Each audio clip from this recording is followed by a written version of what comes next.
For kids who apply, are approved, and are matched with a volunteer orthodontist, it can be life-changing.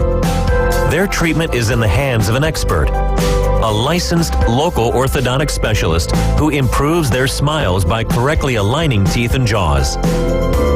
Some kids think they'll never smile again, but donated orthodontic services may help them smile with confidence. To link to the application and eligibility requirements, visit aaoinfo.org. As the Atlanta Braves continue to battle through the National League, they've got all of baseball on notice that they're ready to make another run. Swung on, driven to deep center. That's in the water. Two-run jack again for Matt Olson. Tonight, Truist Park comes alive for another huge NL East battle as Sean Murphy and the Braves take on the New York Mets in Atlanta. Coverage starts at 6. First pitch at 6:20. On your home for the Atlanta Braves on the Gulf Coast. ESPN, Northwest Florida. When summer comes to a close on the loveliest village on the plains, our family gathers again just as we have for the last 131 years. Unrivaled traditions. Get out your toilet paper. Tumor's Corner is going to be buried tonight. The craziest atmosphere. Not going to keep him off the field tonight. Unforgettable moments. Let's go play ball. That's Auburn being Auburn. Your home for the Auburn Tigers. ESPN, Northwest Florida. The Atlanta Braves play here. And the Braves are back in front. WGSX Lynn Haven, WVLQ Port St. Joe, ESPN Northwest Florida. Are you ready? Okay, let's begin. Drip. The Afternoon Underdog Drip. Live and local. Inside the Doghouse. Unleash the Dragon. On the Sports Talk Monster. ESPN Northwest Florida. This is it. We have made it, ladies and gentlemen. It is week 0 of college football. We're in the middle of preseason. The Braves are playing their minds out right now. Bay County softball is bringing home the bacon with championships. This is the Afternoon Underdogs, and you are in the doghouse. You're listening to ESPN Northwest Florida, 104.3 here in Panama City, 101.9 in Port St. Joe. I'm David Hayes, along with Coach Brian Haddad and Bone Crusher riding along with us this afternoon as well. We're taking your calls and texts, 850-215-6290, and we're just 5 days out now from our fantasy football live draft at Dave & Buster's. That is this Saturday at 11 a.m. Dave & Buster's. If you're entered in, I'll be sending all you guys some text out just to confirm that you're going to be able to make it so that I don't have to make the waiting list that much longer, or that I don't have to keep on searching for people to put on the waiting list. But Sweat Dreams is what we're going to call them. The S is actually silent. They won yesterday the 2023 GSL World's Class E over there, Public Sports Park and Frank Brown. I believe they finished it off at Frank Brown. And also Lady Addictive and Coach Heather Brinkmeyer won the 2023 GSL World South Women's D-Class Championship. Heather Brinkmeyer is now the volleyball coach over there at Arnold. She was the head coach of Sneads, and they won a million bajillion championships in a row. But big shout out to the Sweat Dreams, if you will. They went 6-0 on the weekend, and there's 34 teams in this tournament around or in this bracket around the country. Teams coming from Florida, Alabama, Tennessee, Louisiana, Georgia, Mississippi, and Ohio. And Sweat Dreams had a tally of 94 runs scored, and they only gave up 48 with a positive 46 run differential. They beat a good groundwork team from Georgia in the first game, 11-9. Then they took on another Georgia team, Southern Venom 2.0, and beat them 23-8. After that, they took on Malicious Intent from Mississippi and took care of business there, 21-7. Coming back Sunday morning, long tournaments these tournaments are. They took on Havoc Sports Apparel out of South Florida and took them out 13-11. Then they were in the winners bracket final, and Sweat Dreams took on Hard Time from Georgia beat them 12-2. Then in the championship game, groundwork from Georgia had gone from losing the very first game of the tournament against none other than the future champion Sweat Dreams to come back winning every single game in the losers bracket to play in the championship game. Sweat Dreams ended up winning 14-13. What a crazy game there.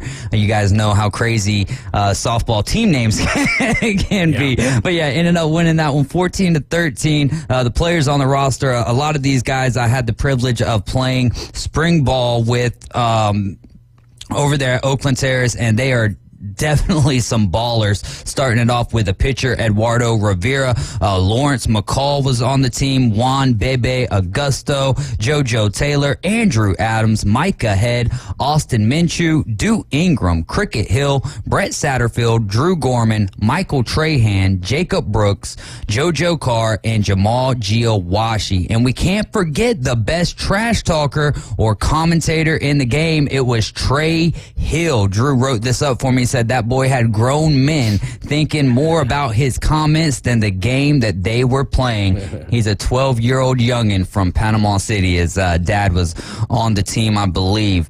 Cricket Hills is his dad. So that was, I had to give him the shout out, man. It's hard to win these things. I've never won a tournament like this, and they pulled through and did it for Bay County. So congratulations to Lady Addictive and Sweat Dreams with the silent S there, winning the 2023 GSL Worlds Class E for the men, and on the women's side it was Class D. Also, that cooling center that we had open Friday and Saturday is going to be open from noon to 5 p.m. That is not today, but tomorrow through the 24th over there at the Bay County Fairgrounds. We're on the radio, 104.3 FM here in Panama City, 101.9 in Port St. Joe. We're also streaming live on Facebook, YouTube, and Twitch. Be sure to like and share the Facebook page and subscribe to our YouTube channel. You can also download the app and register, all at 104.3 ESPN Northwest Florida.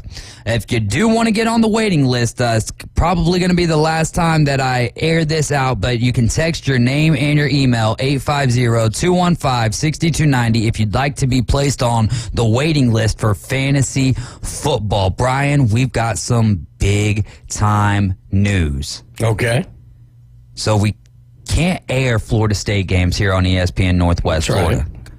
But this FSU LSU game had us become an LSU affiliate. Oh, right. So we will be having the Florida State LSU game right here on ESPN Northwest Florida. Coverage will be starting for that game. I think we're just going to get it straight at the kickoff because we've got the Braves and the Dodgers. That's going to be a big-time series. So we got to play that Braves game, which will be first pitch at 3:10 Sunday afternoon. And so rolling straight from that game into the FSU-LSU game. Now, will it be LSU commentators? Yes, it will be. So bone up on your French. Yeah. Yeah, I believe I can't remember the guy's name. I believe it's Cliff something, and he is going. Yeah, they're going to be. It's going to be from the LSU perspective, but at the end of the day, FSU LSU, it's a game that you got to get on the air, man. So we'll be carrying some LSU games. That'll be fun, and that'll also help us get the LSU Alabama game on as well. Nice. So, I mean, LSU Florida. There's a ton of LSU fans in this area too. Absolutely, so it's going to be wonderful. And I know that the crew down at DCP will enjoy that as well. That is very true. Man, might as well just call us the Tiger affiliates because we've got Auburn, we've got LSU, and we've also got a bunch of great games from Westwood 1 and from ESPN, including one of the games from Westwood 1 this year is going to be right out of the gate, not week 0 now, but week 1. Colorado TCU, so you can experience Deion Sanders and the Colorado Buffaloes, or Deion Sanders' first game with the Colorado Buffaloes, taking on the runner-ups in college football last year in TCU. We'll see how the regime for Deion Sanders is gonna start out. Michigan also came out today and they have imposed a 3-game suspension for Coach Jim Harbaugh. Now, earlier this year, it seemed like the NCAA and Michigan had come to an agreement that Coach Jim Harbaugh was going to sit out the first 4 games of the year, which is nothing special. East Carolina, UNLV, Bowling Green, and then Rutgers. So instead of him sitting out any Big Ten games, he's just going to sit out all 3 of the non-conference games. Well, what do you think about this move by Michigan? And do you think that the NCAA, in a sense, could possibly double down and still hit him with either a larger suspension this year, or this case gets drawn out and maybe we even go through another offseason of Jim Harbaugh to the NFL rumors? Well, generally speaking, the NCAA prefers a self-imposed penalty because it's less they have to deal with. By the same token, the worst thing in the world for Michigan is uncertainty. That's even worse than a long suspension. Right. So it makes perfect sense for them to come out and do this for, I'm not going to say these 3 games don't matter, but let's face it, they're playing Surfside, Jenks, and Merritt Brown, their first 3 games of the schedule. So, it's one of those things that it's probably the least painful thing. It gets it somewhat off the plate. My guess is the NCAA is going to be fine with this. I doubt they'll go any further. If the negotiated deal ahead of time was only going to be for 4 games anyway, I don't think there's going to be any issue. And it shows that Michigan's being somewhat proactive in the deal in doing a self-imposed. But more than anything, it gets it off the books. It gets it out of the worry. Because, look, Jim Harbaugh doesn't take a snap. He doesn't run the ball. He doesn't catch the ball. But you don't want any uncertainty amongst your players over whether or not he's going to be on the sidelines or not. And so this is Michigan's attempt to try and put this to bed and do it in the least hurtful way to the program, which is these first 3 games. And, let's go from there. So I think it's a good move, and it'll probably be the end of the story for this one. But didn't the NCAA, because wasn't it Michigan who offered this up to the NCAA, the 4-game suspension, and then the NCAA rejected it? No, I don't know that it was a self-imposed deal. I think that was more of a negotiated settlement. And the problem is we don't know why it was rejected by the Committee on Infractions. It could have been rejected because they may have felt it was excessive. We don't know that is the thing. So it may have just been that they would prefer that it be self-imposed versus a negotiated settlement for maybe a legal reason down the line. I don't know the answers to this, and the Committee on Infractions has not made clear their issues with the original deal. My guess, though, is that both sides want to put it behind them, and the fact that this is multiple games and fairly close tells me this will get done. Yeah, it'll be interesting to see how this plays out. I agree with you that I think this is going to essentially get rid of it, or essentially the NCAA Committee's infraction will look at it and be like, okay, well, 3 games, 4 games, there's that, and maybe Michigan or Harbaugh gets hit with a fine next year or something. But I wouldn't say that it's all over with it being self-imposed, because the committee's infraction did reject the 4 games though. And why would they reject it if they thought it was too much? Why wouldn't they just counter offer and be like, the problem is I don't know. Yeah.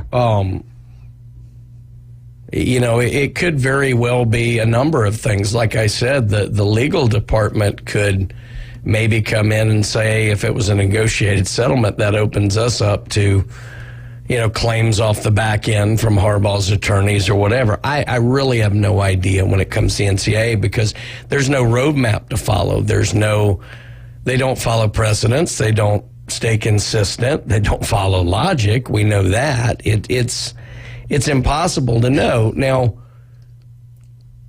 something in this was off if they didn't rubber stamp it through.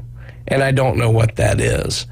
But Michigan would know going in then what they think they'll accept. Like, they wouldn't have just thrown 3 out as a hope. So they'll have a general clue or a general idea that getting us around 3 more than likely will just be accepted and move on. Mike McMullen just texted in. He says, "Where's the people's caller at? He knows everything about Michigan." Michigan Eddie, where are you at? Yeah. Race to Daytona today is just about 30 minutes away. Remember how we play this is you listen to the Coach James Hale Show at 8:45 in the morning. They give you a keyword. You take that keyword and you text it to 850-215-6290. When we receive those texts, we put you in a random wheel generator. Then we pick the random winner and we announce it at 4:40. And then that's your opportunity to call back. And however long it takes you to call back and get on the line with us will be your qualifying time. And right now in the lead is Travis with a time of, can I give the time, Bone Crusher? Yeah. 4.9 seconds. Wow. And did we ever hear from Jessica? No. She's still out there stuck on turn 3, huh? Yeah, I don't even know. She might still be on the start-finish line. Never even revved the engine up, man. Like Kyle Busch running to the old pace car. Gotta get her out of the garage. Come on, Jessica. Come on, Jessica, give us a call. It's a little too long. We'd have to calculate it in hours at this point, or maybe just go straight on up to days. But RJ Starcevic is going to be he's going to be down there in Daytona representing ESPN Northwest Florida. He lives in Tampa, but he's going to be over there in Daytona. And he had the opportunity to have Chase Elliott on the line with him next week. So since he's going to be in Daytona, he had to work early this week, so we won't have him next segment, but we will have the interview with RJ Starcevic and Chase Elliott. So that's about a 10-minute or so interview. And we've got a couple of other NASCAR pieces, and then me and you will maybe sit here and talk a little bit about UFC 292. Did you get the opportunity to check any of that out? Unfortunately, I didn't get a chance to watch it. I saw the headlines and a picture of the knockout or whatever it was. It looked pretty brutal. Yeah. But it might be the introduction to the masses of Sugar. Yeah, man. And I can't remember what fight it was the first time that I ever saw him, but he's got that, as they were saying all night Saturday night long, or all Saturday evening, they were saying Sean O'Malley's got the it factor, and I don't remember what the first fight it was that I watched, but I was like, man, yes, he. Well, and I think that's it. I think UFC fans have known about Sean here. Yeah. What I think is this is the kind of victory that takes him mainstream. Oh, yeah. He's superstar. And, this is like the McGregor path, if you will, or something that to where he enters kind of the lexicon of people who don't watch UFC regularly. Yeah.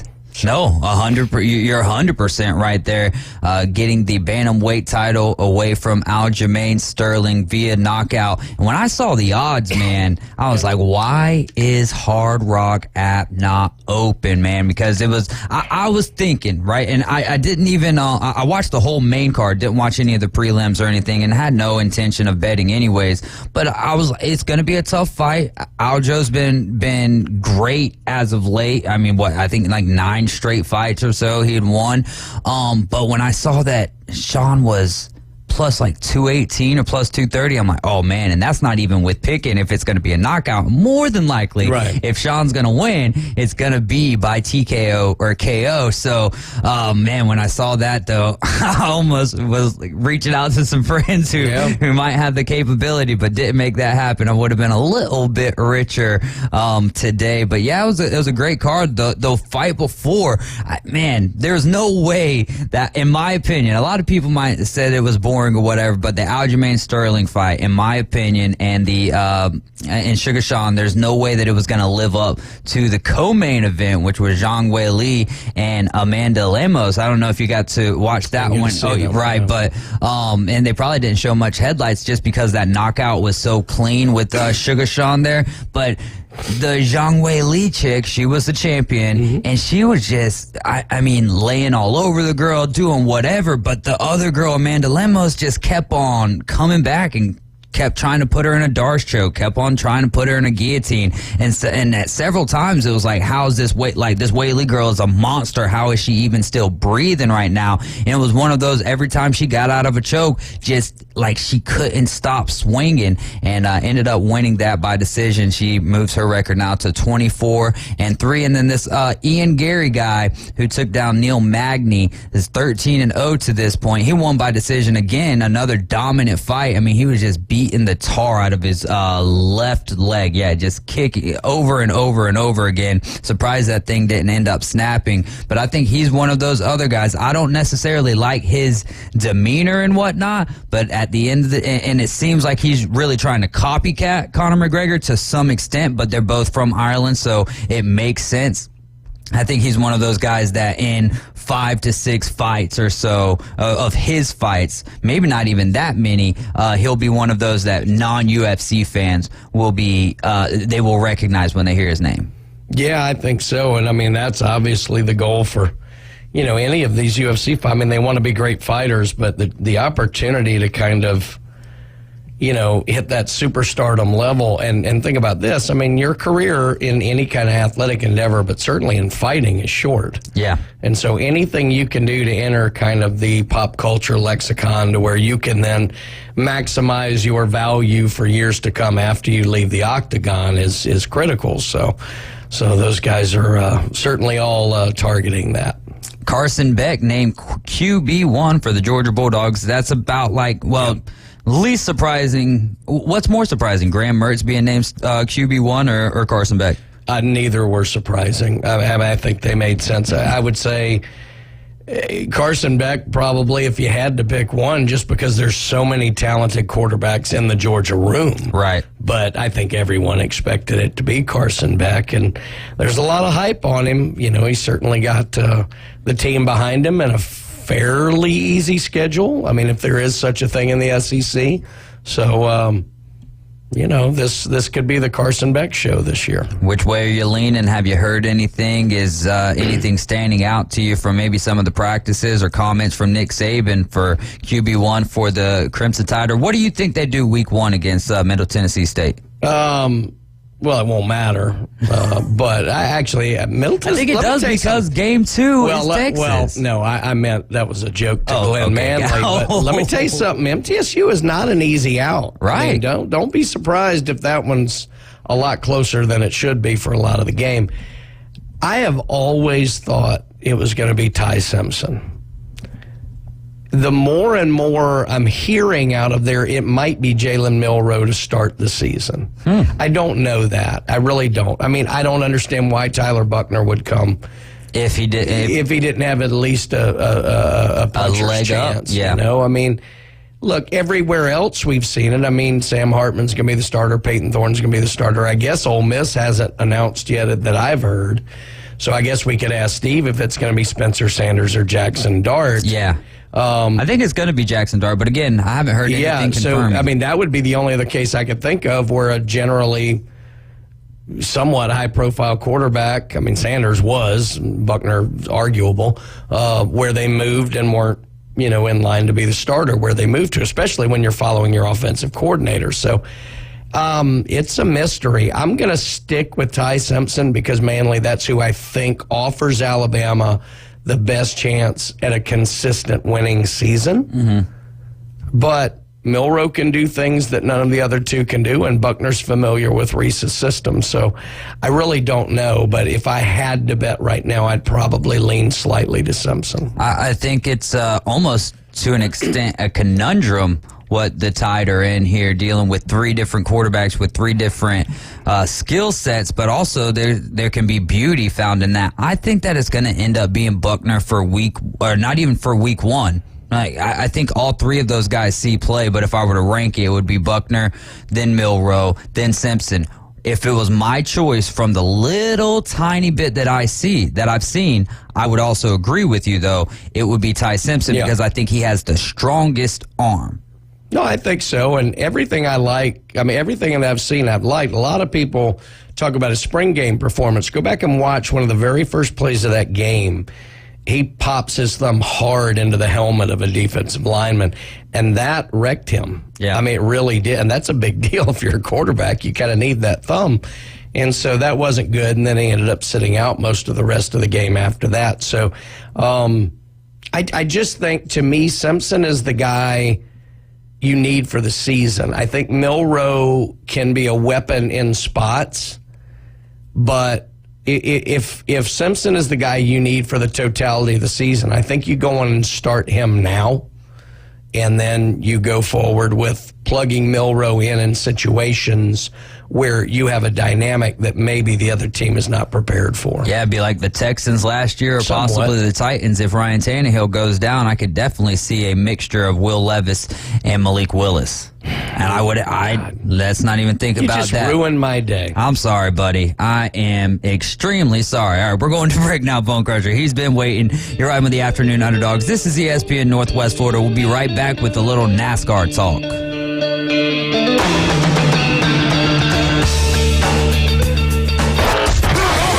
ESPN Northwest Florida. The Afternoon Underdogs. And I don't think Commanders is going to stick either, though. I think that there's something, I can't remember what it is, some type of issue, trademark. copyright, copyright issue with that. So it wouldn't be surprising to me at all if maybe they revert back to the football team for 2 years or so.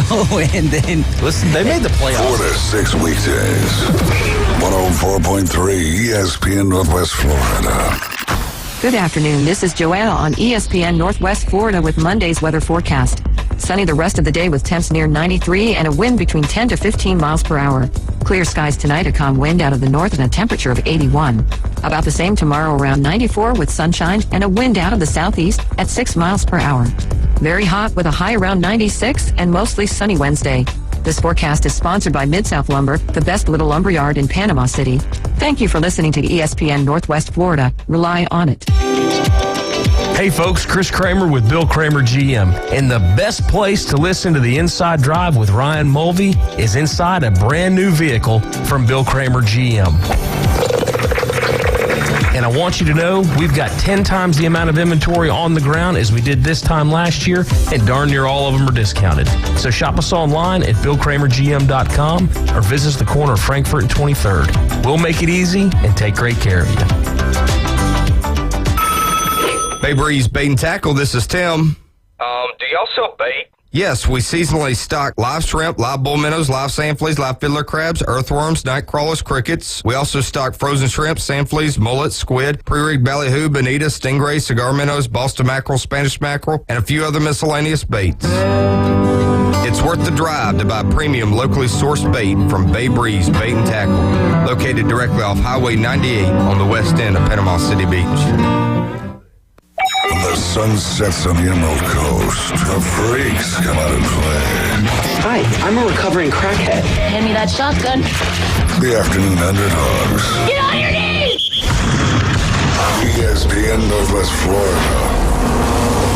and we're back. It's the Afternoon Underdogs. This is ESPN Northwest Florida, and we are presenting the race to Daytona. We're just 15 minutes away from it. It's your chance to win tickets to the Coke Zero Sugar 400 Saturday, August 26th at 7 p.m. So if you're in the fantasy draft, I probably wouldn't sign up for this because it'll be hard for you to make it there. This is going to be over there at the Daytona International Speedway to play the race to Daytona. Listen to Coach James Hale Show mornings at 8:45 for the keyword of the day. When you hear it, text the keyword and your name to 850-215-6290. Then listen to the Afternoon Underdogs right here at 4:40. If we announce your name, race to the phones and call us back. How long it takes you to call back is your qualifying time. The fastest qualifying time is going to win a pair of tickets to Daytona from ESPN Northwest Florida. Normally at this time we go around the track with RJ Starcevic. Instead, we let RJ Starcevic go around the track with Chase Elliott. Now, this interview is actually from last week, so it is going to have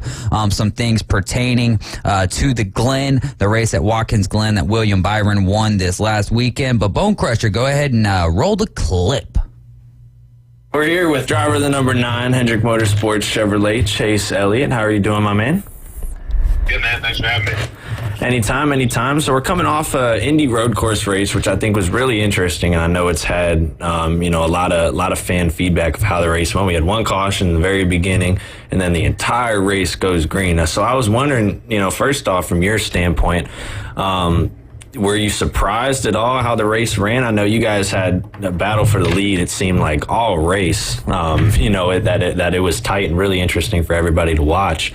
But were you surprised at all after the race? Like, did you get out and think, man, we really ran like what? I think 80 laps green?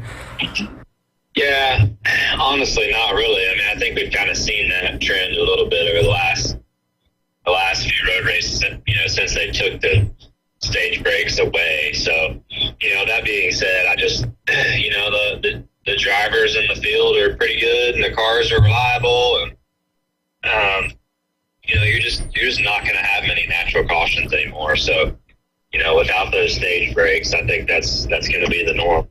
Yeah, and do you think, I think too, stage breaks played a big part of, cautions. You group up the field a lot. Do you think moving the restart zone has anything to do with it as well? Just kind of like, you're still 2 and 3 wide going into the corner, but instead of being 4 and 5 wide, do you think it kind of helps the chaos factor of it? I do think it helps. I'm not sure that that's why the race itself was calm, but I do think that aspect helps. And the first couple restarts of the race weren't the problem. It's the last couple. So, yeah, we didn't get those right. So without having going through that practice, kind of hard to say whether or not chaos would have still ensued. But the way it went, it was obviously fun. Yeah, and so now we switch gears. We go, from one road course to the other. Every road course is unique in their own ways, but Watkins Glen in particular, obviously you've won twice at the racetrack. You finished top 5 there. You haven't finished outside the top 5 since 2018. You've had some great success there. Is it a track that you always kind of have circled on your schedule, or is it are you taking it this weekend as just another road course race?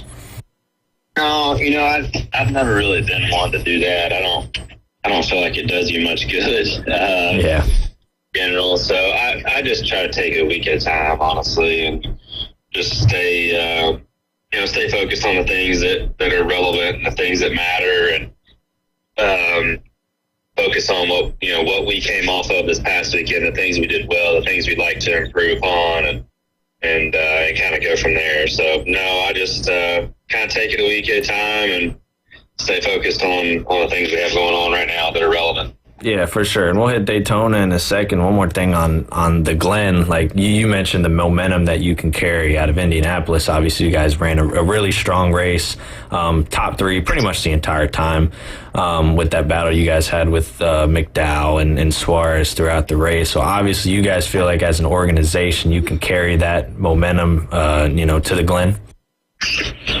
I do. I mean, I don't see why not. It's going to be a tough race. They always are. Just because we ran good at Indy, does that mean you're going to be just as good at Watkins Glen?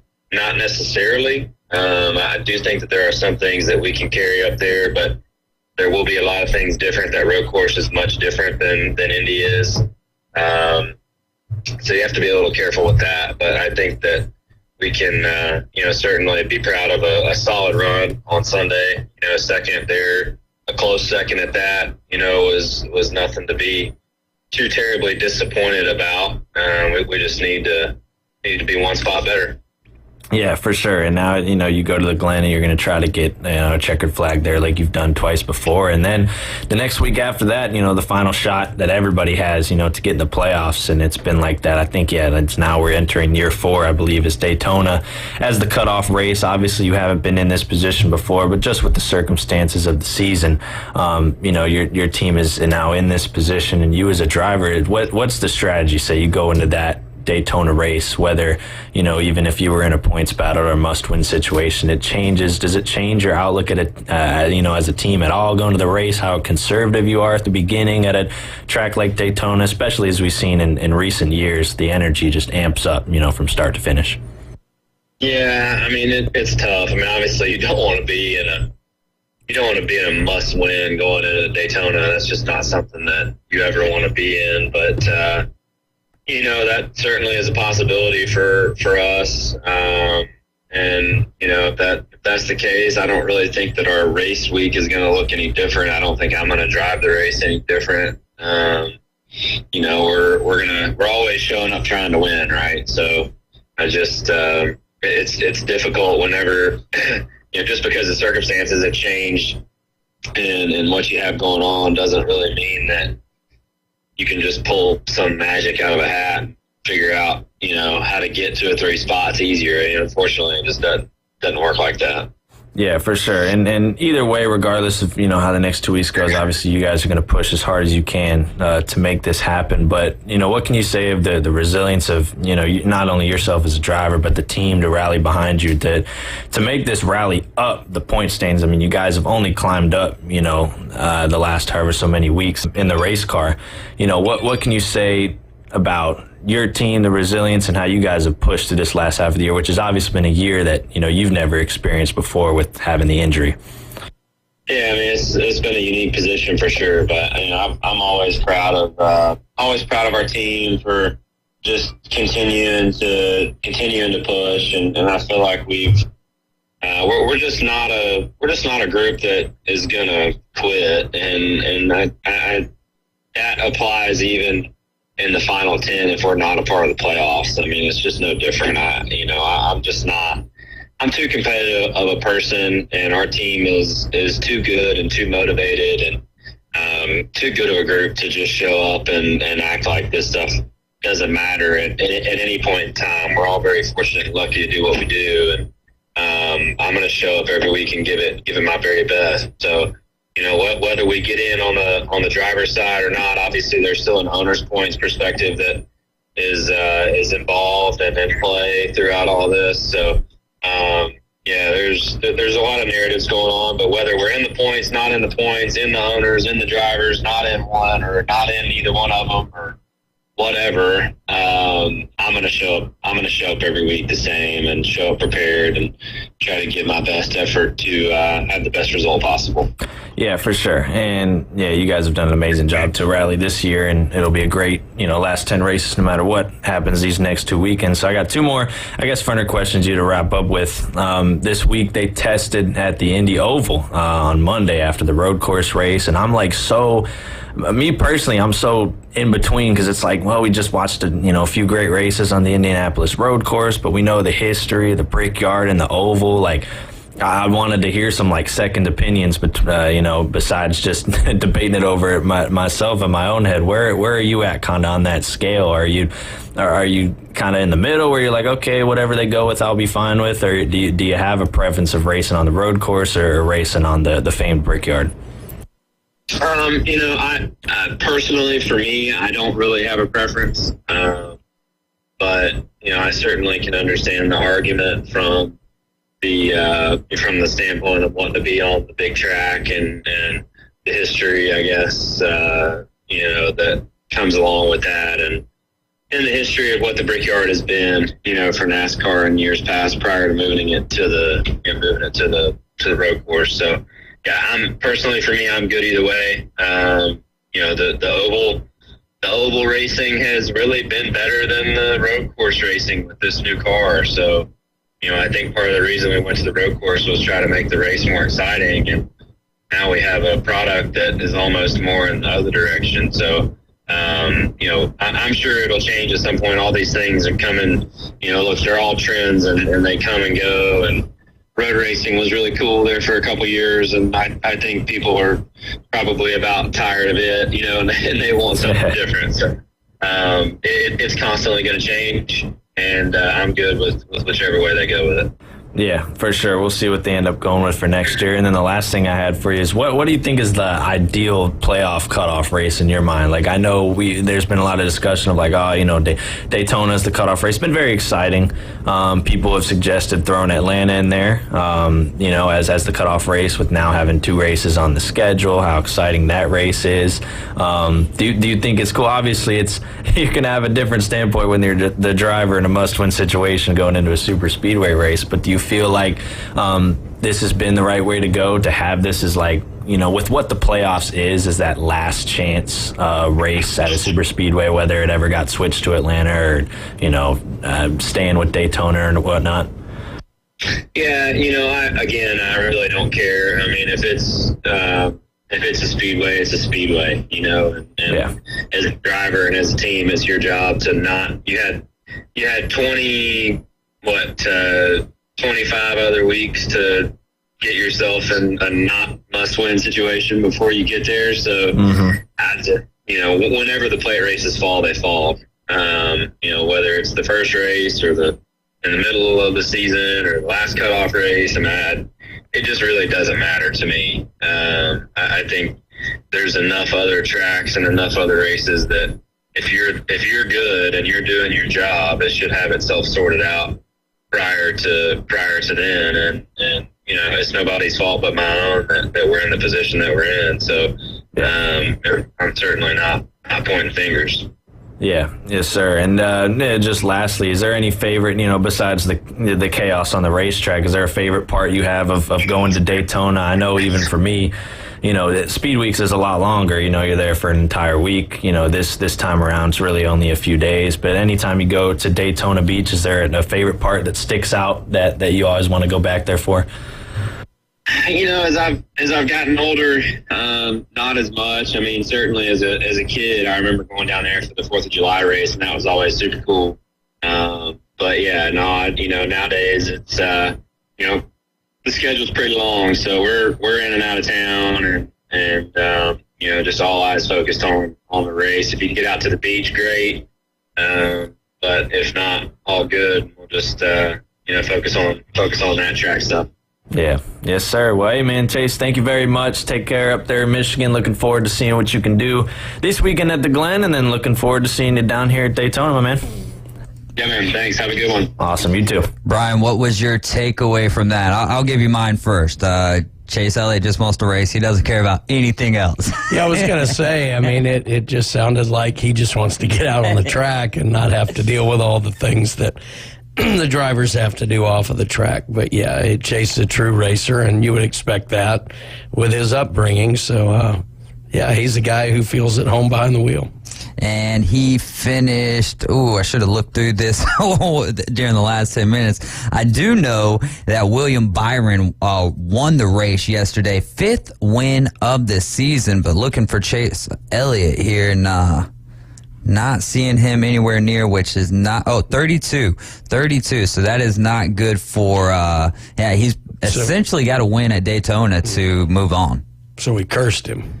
Well, we didn't play this until after the race, so it doesn't much matter, right? It's not our fault. It's not. And we can't blame RJ because it's a great interview. He is a great interviewer. I mean, it was very good, but we'll have we got to do better than 30 second. We got to do better than 30 second. That is true. We'll see how he can fend for himself at Daytona. You want to be there to watch him possibly win at Daytona? You need to be playing the race to Daytona.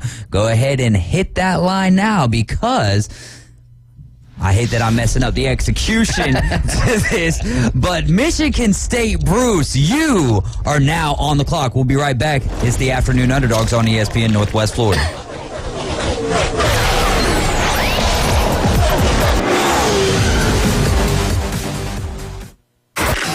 ESPN Northwest Florida. We're taking the inside drive. Nashville should be the capital of Tennessee, not Memphis. You heard it here first?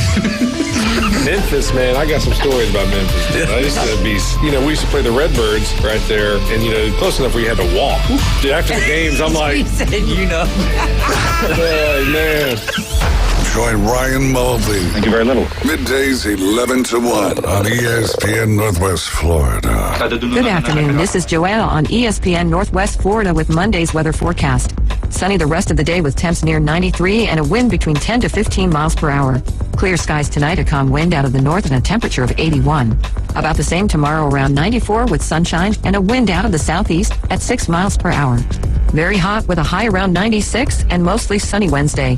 This forecast is sponsored by Mid-South Lumber, the best little lumberyard in Panama City. Thank you for listening to ESPN Northwest Florida. Rely on it. At Bay Breeze Bait and Tackle, you can find all the necessary items for an unforgettable fishing experience. From pin rods and reels to the best hand-tied rigs in Florida, we have it all. With the help of our friendly and knowledgeable staff, you can be sure that you have the right gear to make that big catch. Come experience a great local bait and tackle shop located directly off 98 on the west end of Panama City Beach, located just 5 miles west of Pier Park. Wow, it's another school year already. On your way to drop off the kids at school, why not stop by Krispy Kreme Donuts and pick up a dozen or 2 specialty donuts to celebrate another school year? The kids will love them, right, kids? Krispy Kreme Donuts in front of HCA Hospital, 23rd Street, Panama City, and Ross Clark Circle in Dothan.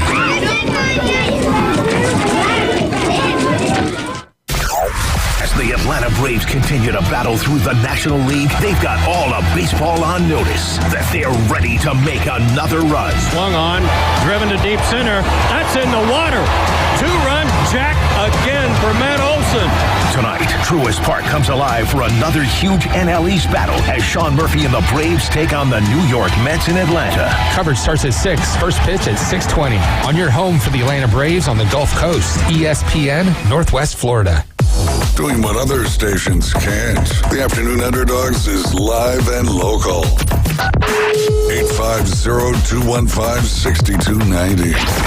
When you've completed dialing, listen for the ringing signal.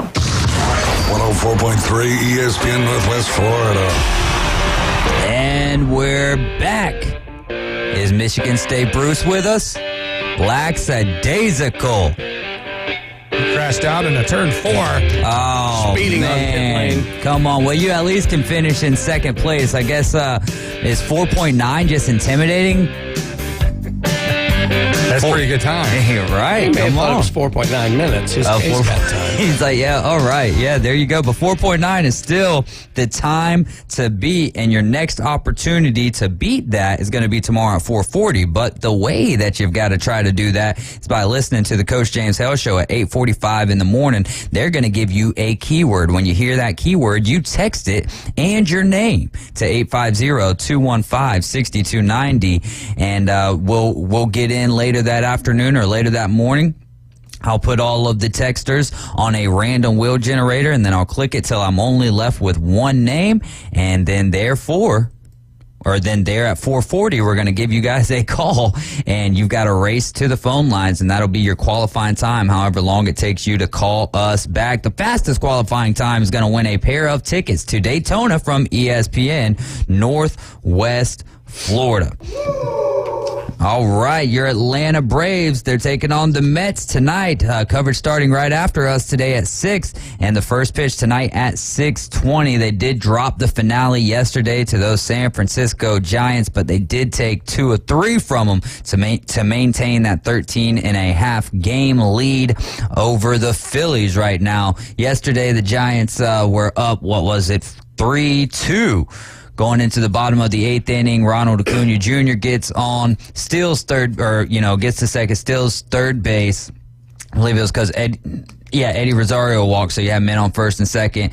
Then Ronnie steals third. They overthrow the third baseman, so he scores on an error there, make it 3-3. Then Kirby Yates comes in the 9th inning and blows it takes his first L of the year, and guess how it happened? By walking in none other than, it didn't walk in Jock Peterson, but he walked Jock Peterson to walk in the go-ahead run there, and then they hang on with a Duvall save there. Actually, it wasn't even a save. It was a win. It would have been a little bit better for me in the fantasy world of things had it been a save yesterday evening, but that was Kirby Yates' first loss of the year, and it also snapped the 7-game win streak for those Braves. But Friday and Saturday was pretty good for them. Yeah, and don't forget, the Braves do believe in charity, and so we had to give one to the Giants. Yeah, one out of every 7. But no charity against the Mets. None against the Mets. Then I think we got the Dodgers coming up here twice, maybe. I know. No, it's the Rockies, so it's the Mets.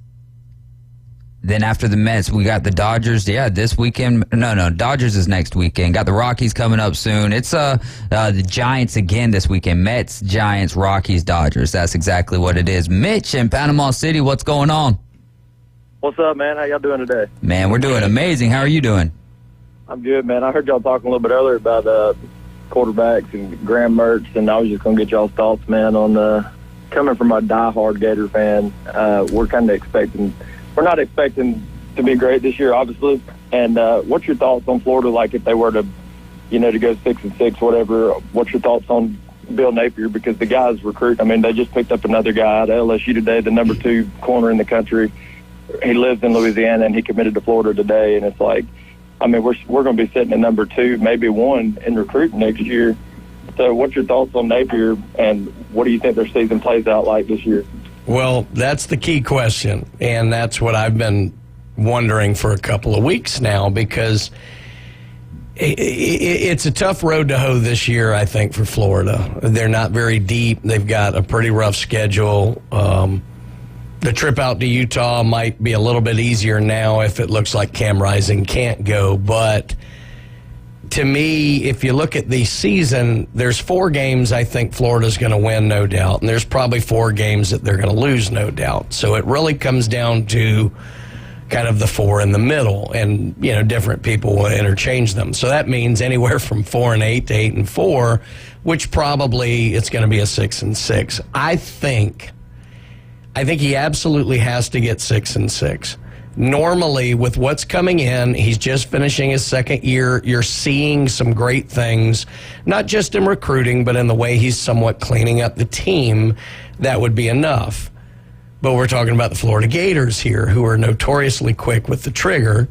And I think if he's 6-6, he'll be okay. If they don't go to a bowl game, it could be ugly. And it's a shame because he doesn't have his quarterback yet. Lagway's coming next year, along with a host of other things like Mitch was talking about. So I really, really hope, regardless of what happens this year, they give him one more year, because I do like what I'm seeing out of what he's building in Gainesville. I'm just not sure that the Gator faithful in general, and I'm not talking about the lay fans, I'm talking about the boosters, they tend to get involved more than any group maybe outside of Auburn. And that's worrisome for me because, honest to God, Florida could have a great year this year and be 7-5. And I know Gator fans don't want to hear that, but with what's back, with a new quarterback and a brutal schedule, that may be a success. And then you build on that for next year when you start getting the players in that you like. Yeah, I was going to say, well, I don't know. I think the majority of Florida fans this year are looking at it like a lot like how Mitch is, like a 6-6, 7-5. And then Travis texted in. But not the decision makers. Well, Travis says, diehard fans expect a great, amazing season every year. 10-2, go Gators. No way. No shot for that, buddy. My thoughts on it is because of the recruiting class. Why was Dan Mullen whisked out of there? Because he acted like, or maybe just did not care about recruiting at all. And I think from... It's not all. Other things, all right, on top of that, but that was one of the main factors. That's my opinion on that. I think that with what Billy Napier's got set up in recruiting, regardless if it's 1, 2, 3, 4, if they're a top 10 class going into next year, I think 5-7 with a close loss, like at least be in the game for 3.5 quarters with Florida State. I think Napier's safe for next year. If Florida's 5-7, they better have a win over either Georgia or Florida State in that 5. I disagree with you. And that's just my feelings, because that dropping less than 500, missing a bowl, is a bigger deal. Now, if you can hang some crazy win on that, okay, it's a little easier. Well, if it's Georgia or Florida State, I believe either one of those are crazy wins. No, they are. Right. But what I'm saying is you almost need one of those games that you shouldn't have won. And I'm not saying Florida State fits that bill as much as Georgia, but that would make 5-7 a lot easier to swallow. Let's say Tennessee, Joe Milton and Tennessee have a great season this year, go 10-2, one of those 2 losses. Or let's say that those 2 losses are, this is where it becomes a conundrum, right? Because they're going to have Alabama, they're going to have Georgia, and they're going to have Florida on the schedule. So let's say Florida is one of those losses. I feel like that's a marquee. It helps. I don't see Tennessee being quite that good this year, but it's very beneficial for Florida to get Tennessee early. And I think that's going to be helpful for them. Plus, Tennessee hasn't won in the Swamp in, 20 years? Well, I think the main focus for Florida right now is beating Vanderbilt. Well, I'll take whoever. Go ahead, Mitch. Come on, man. Go ahead, Yeah, that was David, not me. Yeah, we ain't. It's hard for me when I look at our schedule every year, whether we're good or not. Tennessee's never a game that I'm like, oh, we're going to lose to Tennessee, because since since 2004, I've seen Tennessee beat Florida 2 or 3 times. So Tennessee's playing in the Swamp. I'll be there. I don't know. I just feel like kind of feel like we own Tennessee. But the other games, like y'all were saying, I agree. I mean, I think 7-5 is a great season. 8-4, he was way above what everybody expected. But I think if they can just hold out, and I hope no matter how bad the year goes, that they give him next year, just because he's done a lot of good things. I met him back a couple months ago, and he's a good dude. He's done a lot of great things for cleaning our system up, on top of recruiting the way he has. I mean, we ain't recruited like that since Urban Meyer was there. So I hope they give him time. I think you're right, Mitch. Obviously, Utah is probably the most key game in terms of setting the tone for the year, but there are 2 games right in the middle of the season that I think can determine whether or not it's 5-7 or 7-5 or maybe 6-6 and 8-4. And it's 2 teams that should be beatable, but they're on the road. That's at Kentucky and at South Carolina. If the Gators take both of those, I think we're looking 7-5, 8-4, and looking at a very successful season. If not 9-3, those are 2 critical games to go on the road in the conference. Yeah, I think Kentucky would be the easier one out of those 2, honestly. It should be. But don't sleep on Kentucky this year. Devin Leary is an experienced quarterback, and Liam Cohen is coming back from the Rams. And the marriage of first-year transfer in Will Levis and Liam Cohen a couple of years ago led Kentucky to a fairly successful season. Kentucky may surprise some people this year. One more thing before I go. We got Alan Wynan starting tonight. He's pitched 1 game. Or he's pitched 11 innings. He's gave up 9 hits. But he was really good in his outings other than the hits. I mean, he got out of trouble every time he got in it. So I'm going to hang up and listen to you guys talk, but give me your thoughts on the Mets and Braves tonight. Absolutely. Thanks so much for the call, Mitch. And I believe that Winans, I know he came from the Mets, and I believe that lone win was against the Mets. Not entirely sure, but like you mentioned, 11.1 innings pitched and 14 strikeouts. Yeah, there's 9 hits there as well. But let's I like the odds tonight. I think you've got a team who's sitting at the house right now, and the only thing that I could see being bad, maybe not necessarily for Winans, but for the Braves in general, is overlooking the Mets. Just because what have we had this year, or what have we seen at points and times this year of just kind of playing to the competition, and with the Mets being in the situation that they've been in after the trade deadline, I would hate to see him falter. I like Winans tonight, though. Nothing huge. I'm thinking maybe he'll get 4 to, let's say, 5 innings. I think you're going to see a 5-inning outing from him tonight, and the bullpen goes to work. Maybe we see Michael Tonkin come in and give us 2 or 3 innings from that. No Rosario tonight, and he has been having a extremely hot bat, especially that moonshot, Saturday night, to give the Braves the go-ahead run in the 8th inning. And also, I don't know, I think a lot of Braves fans are not going to be happy because he's on the injured list now, but Yanni Chirinos, not a lot of people happy with some of the starts that they've seen from him this year. He's headed to the 15-day injured list. Yesterday in that game, though, have you ever seen a manager come out with a translator or anything like that to talk to a pitcher when they're bringing someone in from the bullpen?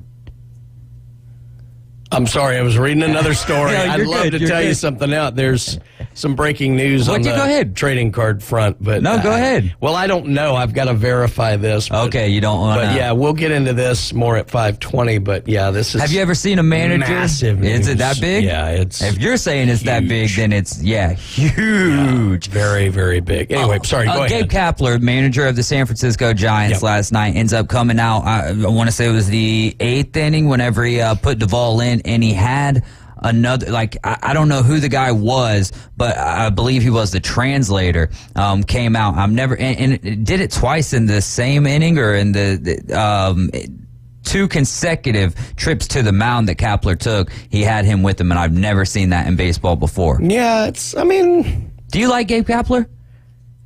There's just something about I don't dislike he's just him. Annoying. Well, that's the way I always felt about Joe Madden. Gotcha. Yeah, I could see that. He was fine. But I don't know. Stu Gatz, who used to do the Levitard show, used to always say that you don't need those glasses. You're just doing it to look smart. That's exactly the way I felt.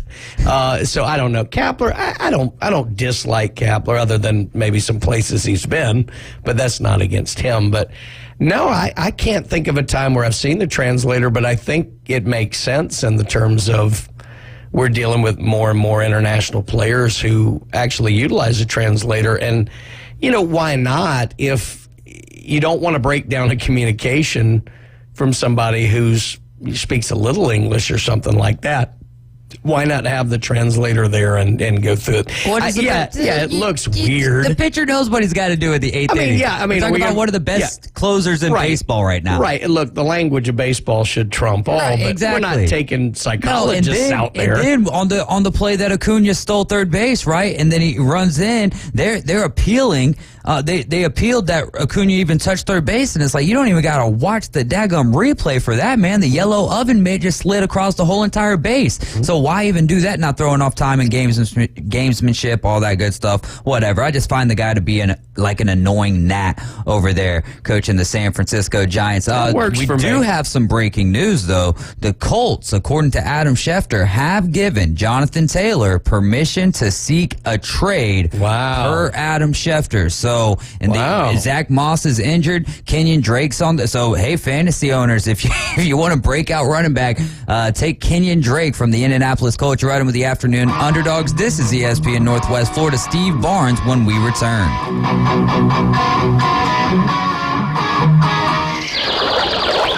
ESPN Northwest Florida has the real local fishing report. Hi, this is Tim from Bay Breeze Bait and Tackle. Join me every Friday at 4:20 during the Afternoon Underdogs. It's accurate, detailed content from local anglers, plus fishing updates on Saturday and Sunday morning right when you hit the water. Advice and stories from local anglers. Tune into the Bay Breeze Bait and Tackle Fishing Report, exclusively on ESPN Northwest Florida. Good evening. This is Joanna on ESPN Northwest Florida with your forecast on this Monday. Clear skies tonight with a calm wind at 3 miles per hour out of the north, and look for the low to be 81. Tomorrow morning, there will be sunshine with the temperature reaching 94. Mostly sunny in the afternoon and evening with a wind around 9 miles per hour and the high of 94. Wednesday will have a high of 96 and mostly sunshine. This weather is brought to you by Earthworks of Northwest Florida. Thank you for keeping that dial on ESPN Northwest Florida. Rely on it. Are you tired of hearing 2 weeks when you call to get your boat worked on? Hey folks, it's Chris Kramer with Kramer Marine and Outdoor, and we'll get you in and back out on the water as quick as possible. We're a full-line Yamaha outboard dealer and Suzuki outboard dealer, and we have master-trained certified mechanics on site. So if it's just an annual service, electronics install, trolling motor install, or all the way up to a full repower, we can take care of you. So stop by and see us in the corner of Frankfurt and 23rd next to Bill Kramer GM, or call us at 850-851-0453. You're home to the NFL. WGSX Lynn Haven. WVLQ Port St. Joe. ESPN Northwest Florida. With summer winding down and another school year upon us, That Boot Store invites the entire family to shop for the widest selections of Western and work clothing in the area at prices you can afford. Don't forget to drive carefully. The roads will be busy. A reminder from That Boot Store. Open Tuesday through Thursday 9 to 5, Friday and Saturday 9 to 5:30. Next to Billboard Kia on 15th Street, Panama City. And remember, God is good all the time. That Boot Store. Karen bought 83 liters of Dr. Thunder, a suitcase full of Cheez-Its, and a drum of Crisco. Now she's crying about using the self-check at Walmart. Maybe we should speak to a manager or something. Just saying. ESPN Northwest Florida. You're back. It is the Afternoon Underdogs. This is ESPN Northwest Florida, 104.3 in Panama City, 101.9 in Port St. Joe. It's ESPN Northwest Florida. I'm David Hayes, along with Coach Brian Haddad and Bone Crusher on the ones and twos with some breaking news.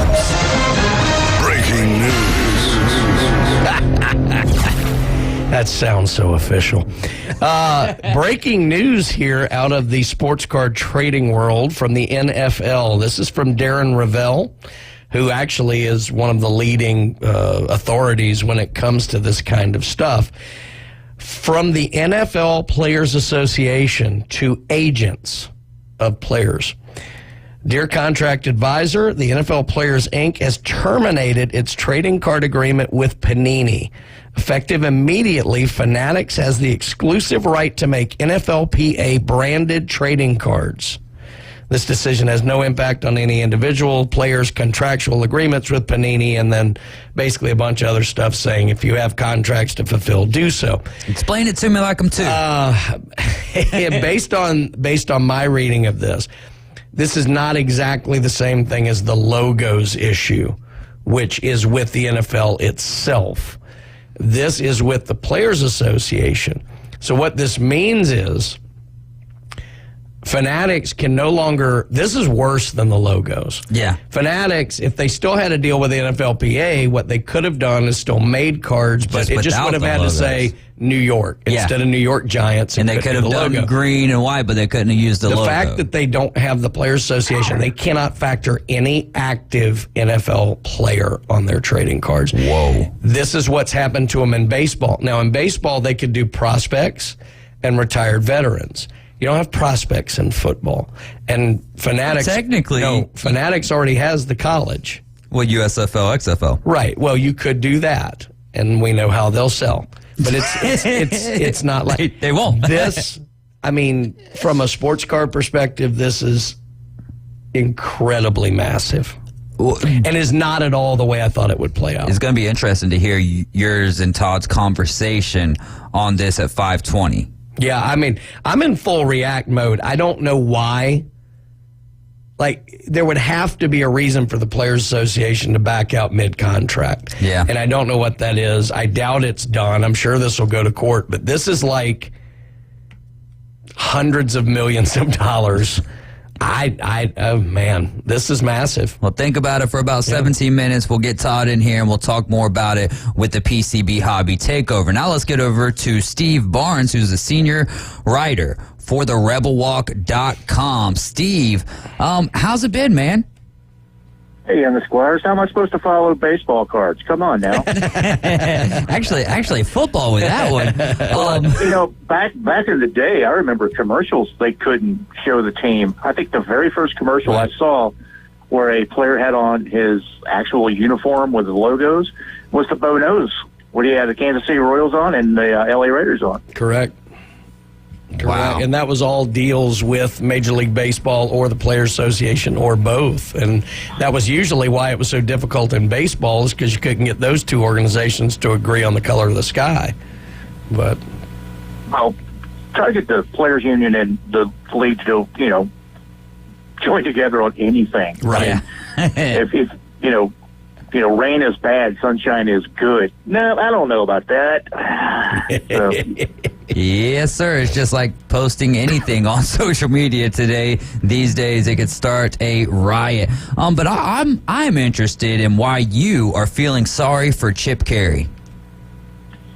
I have a friend who throws me hypotheticals all the time, and he had one yesterday. He's like, who do you feel sorry for the most?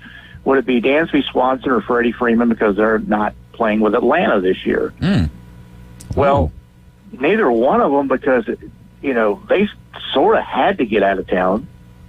They weren't going to get signed for what they wanted, so they had to go somewhere else. Chip Carey, though, he went to St. Louis. It's been a year. just because, his family, broadcasted for the Cardinals, and hey, I can understand that. Yeah, you want to do that. The Cardinals are like 194,000 games out of first place, and they're not going to go anywhere. And you also have to feel for the Philadelphia Phillies. You're 10 games over 500. You're 13 and a half out of first place in your division. But, with the Carey thing, I can understand it. And speaking of the family tradition, Gray Kessinger was called up to the Houston Astros. He is now on the 10-day IL. But he is now the third generation of Kessingers from Ole Miss in the major leagues. His dad, Keith, played with Cincinnati briefly, and his granddad, Don, was a 12-time All-Star with the Cubs. Everybody talks about the Manning family being the first family of football. Could the Kessingers be the first family of baseball? Yeah, it's a good point. I mean, certainly, you could certainly make the argument. There's no doubt. And speaking of Ole Miss baseball, Tim Elko, who was the captain on the national championship game, he went from the national champions, getting drafted, went to rookie ball, finished out the year, started the season in A-ball. 2 weeks ago, he got pulled up to Double-A. So in less than 1 year of professional baseball, this kid has gone from college to Double-A. That's pretty impressive. Yeah. Not as impressive as the kid who got drafted 6 weeks ago is already up. I was about to say, isn't that Mason Wynn? Yeah. Yeah. Not as impressive as that, but still pretty impressive for a kid who, blew out his ACL 1 year and, didn't have surgery until after the season so he could put a brace on at DH. And the Braves had one in the 80s. What was it, Phil Horner? Bob Horner. Bob Horner. Went from Arizona State to third base, and, I think they rushed him. I wish he would have gone to Richmond for a little while at least, because I think it hurt him in the long run. Yeah, man.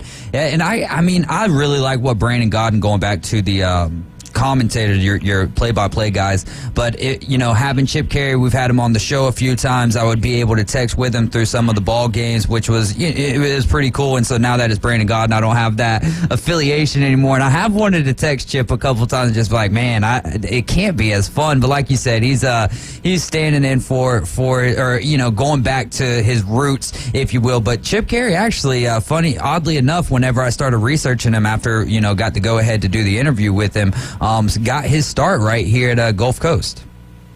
Well, I knew his dad, Skip. He was the broadcaster when I was covering the Braves with Don Sutton, who, Don Sutton was friends with my dad, and Don Sutton went to my high school, Tate. And just Skip was just the guy you heard on TV. Mm-hmm. That was him in the dining room at Turner Field. Yeah. Wow. Same guy. That's amazing. It really is. That crew, that's the crew I grew up listening to. It was Skip and what was it, Pete Van Wieren and Ernie Johnson. And oh golly, wait, Ernie Johnson from like NBA? No. Okay. No, Ernie Johnson Sr. One of my favorite calls, Steve, you may remember this one. One of my favorite calls of all time was Skip Carey was in bottom of the ninth, and so-and-so is like, the Braves will be out of this with a win right after so-and-so hits into a 6-4-3. And on cue, balls hit to the shortstop, and Skip doesn't miss a beat. He goes 6, 4, 3. It's like the most perfect call I've ever heard in baseball. It was just... my favorite Skip was... Braves win, Braves win, Braves win. Sorry, Dad, I had to steal it from you. Oh, man, that is... I agree with you, though, man. There's when it comes to Dansby Swanson, Freddie Freeman, not only am I not necessarily feeling sorry for those guys, they did have to go get their money, but also Freddie Freeman and the Dodgers are playing great baseball right now, and the Cubs, I believe, are only 3 games behind the Brewers in the NL Central and are creeping up on a wild card spot if they're not already there. Yeah, they could all be in the playoffs. Yeah, except for Chip. Yeah, well, exactly though, and that's why I feel more sorry for him than the other two. But let's go over to some college football. What teams, in Steve Barnes' opinion, have the most important September? I think we're going to know everything about Florida State by the end of the month, because you're going to play LSU and Clemson. If they go 0-2. Yeah, well, hello, Gator Bowl. If they happen to go 2-0, I think they can run the table. Also, Troy, believe it or not, they open up with Stephen F. Austin at home, but the important thing about that is DeMarcus Ware Day in Troy. So, and from what I understand, the Stadium Club has been sold out already just for that one. But 2 weeks later, they host James Madison, which I think if they were eligible to go to the postseason, I would pick them as the group of 5 to go to the New Year's Six Bowls. All right, They're so that good. since they're not eligible, who will it be? Because Tulane is kind of that team right now, but you know how it normally goes with the G5 teams. It's not who we think it's going to be at the beginning of the year. Well, Tulane, in September, they have Ole Miss at home. Mm-hmm. If they beat Ole Miss, they're in the catbird seat. Yeah. But, I mean, they still have to play, I believe, let's see, Houston, which is not going to be bad. Mm-hmm. I think they get away from Cincinnati this year. But if they can beat Ole Miss, Tulane looks good. If Troy could somehow knock off Kansas State on the road, and they lost Deuce Vaughn, and if they could beat James Madison, I think they have a pretty good path. But, this is where, it hurts UCF going to the Big 12. Mm-hmm. Now they don't have that little, slippery slope to get in there that other teams do. DeMarcus Ware going to sing the national anthem for DeMarcus Ware Day? He did not do bad in Canton, I tell you what. Seriously, though, man, especially for the reason that he did it, I thought he did a great job.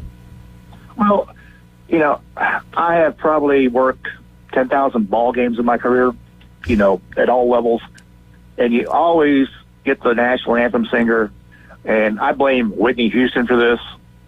They all think they can hold that note for 30 seconds. Yeah. And it's just excruciating, and you hate to hear it. And by the way, Whitney Houston does not have the best national anthem rendition ever. It was Huey Lewis in the News at the All-Star game in San Francisco with a 5-part harmony. That was the best national anthem. That's the best one ever. Yeah, that one, or I still always love the Marvin Gaye one from, I guess it was the '83 finals, but yeah, Huey Lewis in the News, that's a pretty good shout. Those guys were great. Speaking of Ole Miss, Steve, who's QB1? Who have they made a decision? And if they haven't, who does Steve think it's going to be? I think it's going to be Jackson Dart. There's been no decision, but I think the top 3 are going to play. Maybe the top 4 will play against Mercer. And Mercer, I mean, people are talking about, Ole Miss's schedule. Yeah, they play 3 of the top preseason 5. They play number 24, and Mercer's number 22 in FCS. So it's not like you're bringing in the JV. So they've got the players, but I think you're going to see them all. But then the next week, by the time they go to Tulane, I think you're going to see Dart as the starter, but they're going to have packages definitely for Spencer Sanders. Yep. Interesting. You're listening to ESPN.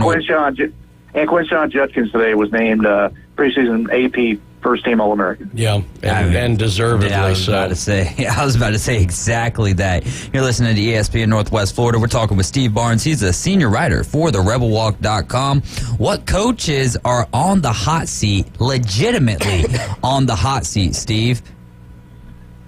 Legitimately is the operative term there, my friend, because, if A&M has another year like they did last year, you'd say, well, Jimbo is. Right. Not with a $76 million buyout. Yeah. He is not on the hot seat. Now, Neil Brown at West Virginia, $13 million buyout, definitely on the hot seat. Tom Allen at Indiana, $20 million buyout. But with the teams coming into the Big Ten, Indiana's on the fringe of becoming Vanderbilt. Yeah. Well, another thing that hurts Allen is they lost the key linebacker to Oklahoma, who was probably the best player on Indiana's team this year and the anchor of their defense. He went over to Brent Venables, who I would say is legitimately on the hot seat himself, just because, rightly or wrongly, the guy's never been a head coach, really, and a lot of people are going, did we make a mistake and hire the world's greatest coordinator and put him in the wrong job? So I think if you see another average season, but The only thing with that is, do they really want to go make a coaching change right before you come into the SEC? I don't know, but I would say I would Venables. think they would not. Yeah, I agree. You want some continuity just for the recruits, and I mean, I saw a story this week. The top 10 spenders in recruiting. 7 of the top 10 are either SEC or about to be SEC. Yeah. So that includes Texas and Oklahoma. In fact, Texas, they spent $280,000 just on Arch Manning. Yeah.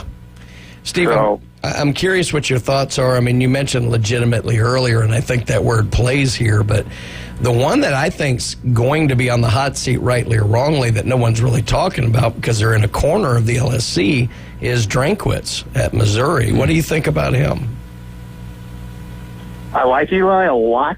I think it's tough to get the players to Missouri. Yeah. And, Larry Blakeney is my favorite coach of all time. He was at Troy. I worked under him, and I audited his coaching football class. Mm-hmm. And his final had one question on it: what wins football games? I remember the old blue books you used to get for exams? Yeah. These guys are like writing essays.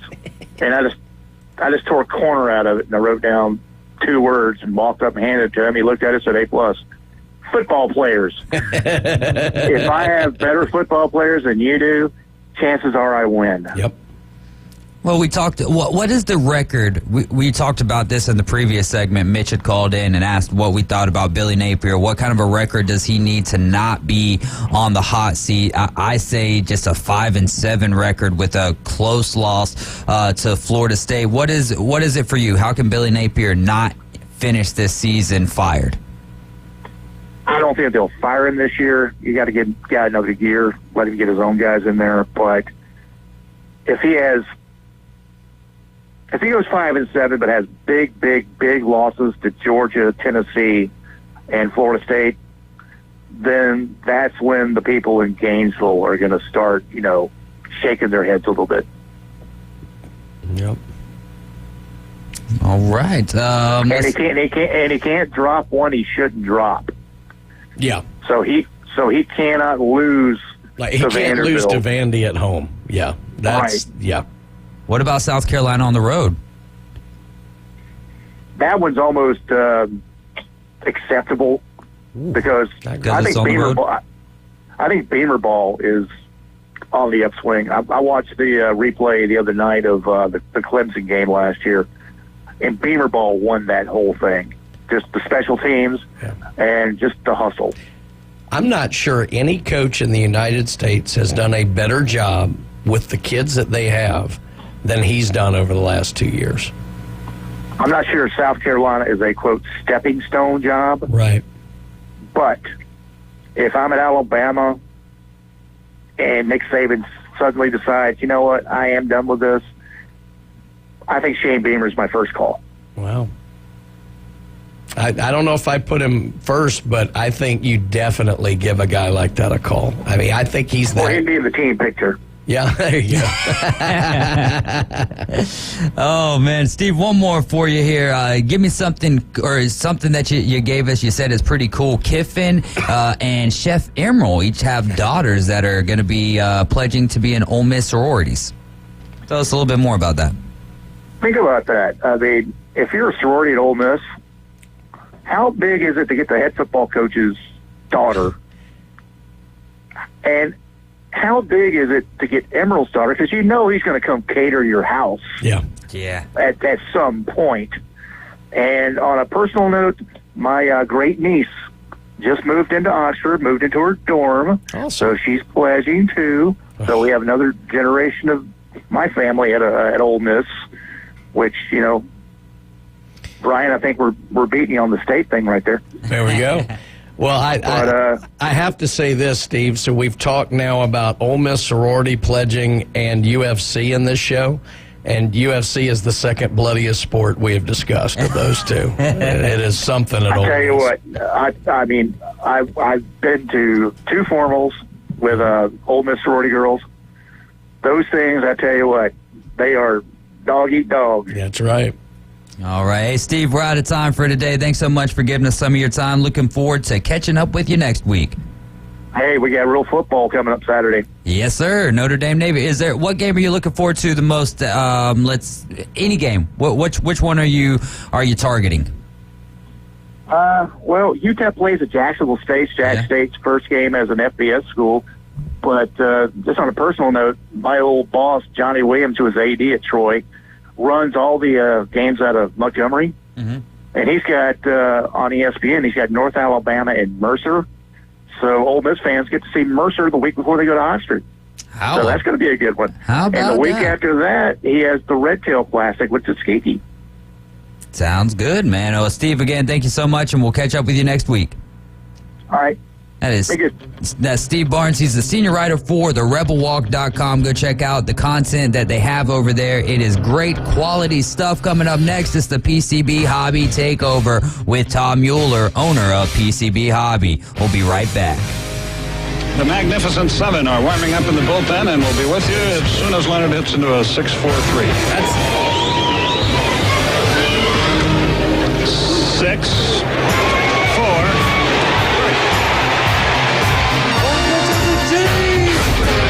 ESPN Northwest Florida is your touchdown headquarters for the Mosley Dolphins and the Auburn Tigers. Touchdown, Auburn! Plus, premier college and NFL games. Touchdown! Incredible! Your source for the most live football on the Gulf Coast in a rich audio experience. ESPN Northwest Florida. Good evening. This is Joanna on ESPN Northwest Florida with your forecast on this Monday. Clear skies tonight with a calm wind at 3 miles per hour out of the north, and look for the low to be 81. Tomorrow morning, there will be sunshine with the temperature reaching 94. Mostly sunny in the afternoon and evening with a wind around 9 miles per hour and the high of 94. Wednesday will have a high of 96 and mostly sunshine. This weather is brought to you by Earthworks of Northwest Florida. Thank you for keeping that dial on ESPN Northwest Florida. Rely on it. Take your next adventure in an eco-friendly all-electric Kia EV6 that gives you the movement that inspires. You can live fully charged while saving now and down the road on fuel cost. Schedule a test drive today and explore the electrified Kia vehicles at Billburn Kia. You have to drive it to believe it. Now offering $7,500 EV lease bonus when you lease a new 2023 Kia EV6 wind electric all-wheel drive for 36 months. You'll get the perfect balance of comfort, safety, and technology with a performance that minimizes the impact of our environment. Billburn Kia is the home of the 20-year, 200,000-mile warranty. See us today at 2435 East 15th Street or BillburnKia@PanamaCity.com. We make it easy to switch to EV ownership and give you the peace of mind you can trust. Close-in lease based on a new 2023 Kia EV6, model number N5452. No security deposit required. $7,500 EV lease bonus not available for cash. Subject to credit approval, dealer participation, and vehicle availability. $49.99 due and signing for well-qualified leases. See dealer for complete details. The 20-year, 200,000-mile warranty is a Billburn Kia warranty. Must take delivery from dealer stock through 9/5/23. As the Atlanta Braves continue to battle through the National League, they've got all of baseball on notice that they're ready to make another run. Swung on, driven to deep center. That's in the water. 2-run jack again for Matt Olson. Tonight, Truist Park comes alive for another huge NL East battle as Sean Murphy and the Braves take on the New York Mets in Atlanta. Coverage starts at 6. First pitch at 6:20. On your home for the Atlanta Braves on the Gulf Coast. ESPN Northwest Florida. Are you thirsty? Oh, yeah, baby. The Afternoon Underdogs. Hello. Oh, hello. Call or text now. Hello. 850-215-6290. Is there no one there? ESPN Northwest Florida. ESPN Northwest Florida is your home for the Atlanta Braves right here in Northwest Florida. They are taking on the New York Mets tonight. Cover starting at 6 o'clock. First pitch tonight at 6:20. The Braves are sponsored locally by Best Way Portable Buildings, Dave & Buster's, PCB Hobby, and Gulf Coast Aquarium. And with us, we have the owner of PCB Hobby, Tom Mueller, in the building with us with some exciting news for you and Brian to break down this afternoon, amongst other things. So I'm going to get on to the website and let you take over here. What's going on, Todd? Oh my gosh. So I'm driving here. First of all, I was trying to finish up some work at the shop, and I was like, okay, I should have plenty of time. It only ever takes me 15 minutes. Of course, there was an accident along the way. So I'm in traffic listening to 104.3 ESPN, and Brian's like, yeah, I got some breaking news in the trading card industry. I'm like, oh, No. That's usually not good. Yeah. I was like, oh no. So anyway, so Brian said his piece, but we'll talk about that in a second. I just want to get us up to speed real quick about what's going on. Something very important at the shop is Lorcana released on Friday. Oh, yeah. And so we sold out of booster boxes. So we did sell out of booster boxes. How long did that take? Like 30 seconds? Yeah. It just took that day, and we sold out. But don't worry. We have plenty of still some booster packs. We also have single packs. We also have the decks. Then the decks come with a pack. So we've got plenty of that. I don't think we have any troves left. If we do, there is just one or two. What's and a that's trove? Another configuration that has packs and various things in it, and different stuff. So tonight at 6 o'clock is our Lorcana pre-release event. This is where the game will be played the very first time ever at PCB Hobby. Wow, you guys way ahead of the game as well. And it's tonight, 6 o'clock. Tonight, 6 o'clock. 33 minutes away, y'all. So Head to PCB Hobby. if you haven't signed up, it doesn't matter. Just come to the shop. Yeah. We'll figure it out. So everybody needs to get there and play. It's going to be super fun. We're all learning how to play. It's going to be a good time. So anyways, that's what's going on at the shop. Of course, I can't even remember what weekend. Okay, so trade... Let me see, where are we at? It's 21st, so it would be the second Saturday. So I think the Pokemon Play, the Pokemon Play was on Saturday. We had some kids show up for that. That went well, of course, as it always does. And we just have all kinds of products coming out. We got all kinds of stuff going on. But let's just get right down to it. So Brian just showed me on the computer through Twitter, which is now called X, that the NFL Players Association just tweeted, effective immediately in the sports card industry, they have pulled their licensing from the Players Association to Panini and given it to Fanatics. What does that mean? So my breakdown, and I'll have Brian jump in here in a second. To be clear, that means that Fanatics now can print cards and or things with player likenesses on them and all that type of happy stuff. Not their logos, but the players can be printed on cards, and Panini cannot anymore effective immediately. Now, when all this was supposed to change was, I believe, in 2025 and 2026. Oh, so they're saying... So now they're saying, now the NFL's not. Yeah.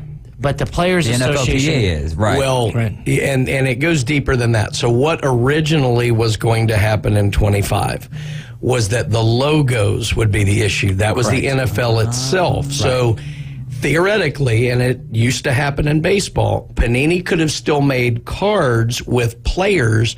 They just could not have used the logos or used the team names. However, the Players Association is what holds the right to the active players. Right. And it's already happened in baseball. Panini still makes baseball products because they can use prospects and they can use retired vets, but they cannot use any active MLB player part of the MLBPA. Plus, they cannot use the logos and, correct. And the names. That's correct. In football, there's no minor league system. I mean, there's USFL, XFL, but that's not going to matter. No. It is all this license. This is a death nail. Yeah, this is a blow. Panini. Now, 2 weeks ago, Panini is suing Fanatics. So you can look that up all over the web. 2 weeks ago, Panini suing Fanatics. And I believe that suit is basically about monopoly in the trading card industry, is basically what it's about. And they're saying that they did some dirty stuff and the Fanatics did some dirty stuff and is basically trying to take Panini out. Well, it's pretty clear that if Fanatics is that good, they either went to the NFL Players Association and said, hey, come over here. or the NFL Players Association said, we would be stupid not to go with Fanatics. They carry all the wear, your hats, your jerseys, you're everything, Yeah. pretty much. Why wouldn't we go with the big boy and really be able to make some money? Because remember, these players get paid for this stuff. Yeah. Right? That's what the NFL Players Association is there for. That's how you have strikes, is because they say, hey, you're not doing right by us. You're not taking care of us medically or insurance-wise or through, through money or whatever, they're supposed to get, royalties, things like that. So ultimately, this is a blow. This is a death blow, really. Yeah. And mark my words, everybody. Todd said it here first. I'm telling you, within a year, Panini will be bought by Fanatics, and it'll be pennies on the dollar. Correct. How long do you think it will be until the NFL? Will the NFL follow the NFLPA here at Absolutely. this venture? Brian and I both believe so. I think as soon as they can contractually, the issue now is going to be they'll get sued. What does the NBAPA do? Right. Because that's the last little thing out there. Right. Because if the NBA, because NBA is signed with Panini right now, so most NBA products are through Panini at this point. Not everything is, but most. And so ultimately, it's a big deal. So this is breaking news. Like, this isn't even I was not ready for this at all. This is like we got our phones started blowing up type news. Yeah. So this is crazy. Now does I love when it happens like now this. does tomorrow let's change the Peyton world? Manning not on a card? Well, if he has an actual contract. So here's a prime example. 3 hours ago, Panini just put out that Archie Manning, young Archie Manning, signed with them.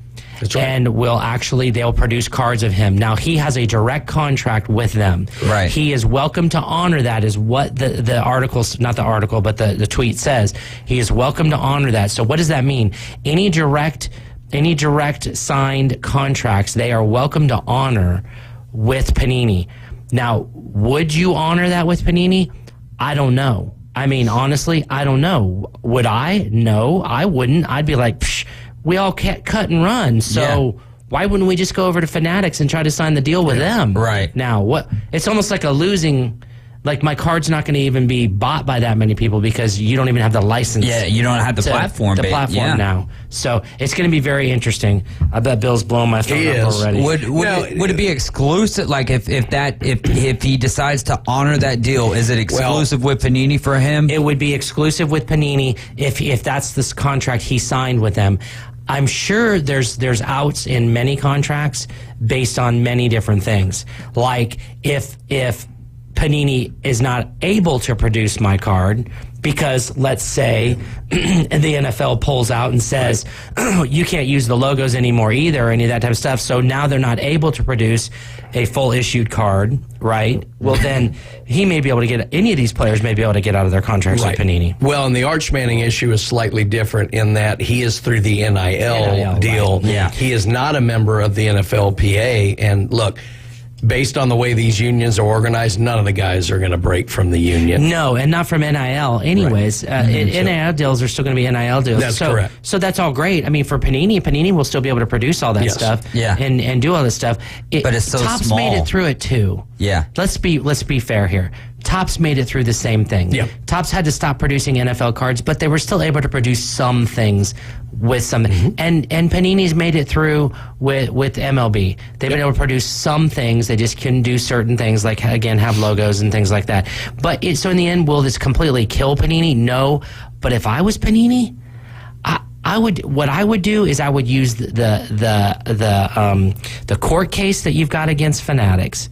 I would use what you've got so far, your licensing for like Prism, and like you said, and I would just strike a deal and be like, buy us out. Yeah. Let's get the money. I'm afraid they're not going to do that because they're from Italy, which has nothing to do with it other than the fact that it's been a family-owned business. Yeah. And I think that's going to be a real tough thing for them. That's the reason I don't think they're going to sell. Right. And I agree. And what they will do is they will spin off the licenses and sell the licenses for Prism. If they were smart, they would do that because everybody loves those products. Yep. Is it bad for sports cards collectors if Fanatics is running the whole show, essentially? Not necessarily. It's one of those things that's very tough. I mean, it used to be Mabel or you could say AT&T. They had a monopoly and they broke them up. Yeah. And I'm all about having, fair, not fair, but being able to sell and not be locked into one vendor. I think healthcare, not to get political, but that would be the same type of thing, is where you got to have multiple healthcare vendors. There can't just be one. If you have just one, then it's a monopoly, and in the end, you only get the care they provide, and that's not right. So, It's like, is like it right? Power or something. I don't know. Yeah. So is it right that only Fanatics would be able to produce cards? Probably not. But if they're doing it the best and they're keeping franchises like Topps and stuff like that, then technically they're actually not producing the cards. Topps is producing the cards. Yeah. Oh, they may own it. Yeah. I get it. But Amazon owns a million things. Yeah. What are they, a monopoly now because they own pieces and parts of all kinds of industries? No. They own pieces and parts of all kinds of industries. Those companies still run themselves. Topps still runs themselves. I just am excited. Yeah. As far as a sports card shop, to be able to hear that potentially Topps might be able to make football cards again. Yeah. And if that's the case, I'm super darn excited because, again, it helps the industry, I think, because I didn't like the fact that Topps wasn't able to produce cards. Yep. I just didn't like that. Well, fact. I never sat well with me that only one person could have the license. So if anybody wants to run with this is what I say. NFL Players Association and NFL themselves, get a grip. Let them all do it. Yeah. Why not? Wouldn't they make more money that way? Wouldn't you make more money that way? I actually think that's what Fanatics wants to do, is they want to own it all, but they want to have all of the properties. You want to use our doing license? it. And the irony, and we talked about this a couple weeks ago when the lawsuit first came out, is the reason Panini was so specific with all the cases that they made against Fanatics is because it was from Panini's playbook. I mean, they were the monopoly, and they did a very poor job. We know because we did. No, No, it's because true. Panini bought Fleer. Yeah. Panini bought Donruss. Forgot about Panini Fleer. bought Score. Yep. Yeah. Panini bought Select. They bought all these brands that were brands That's right. before it was Panini. Panini came in and scooped all these brands up. But you know what?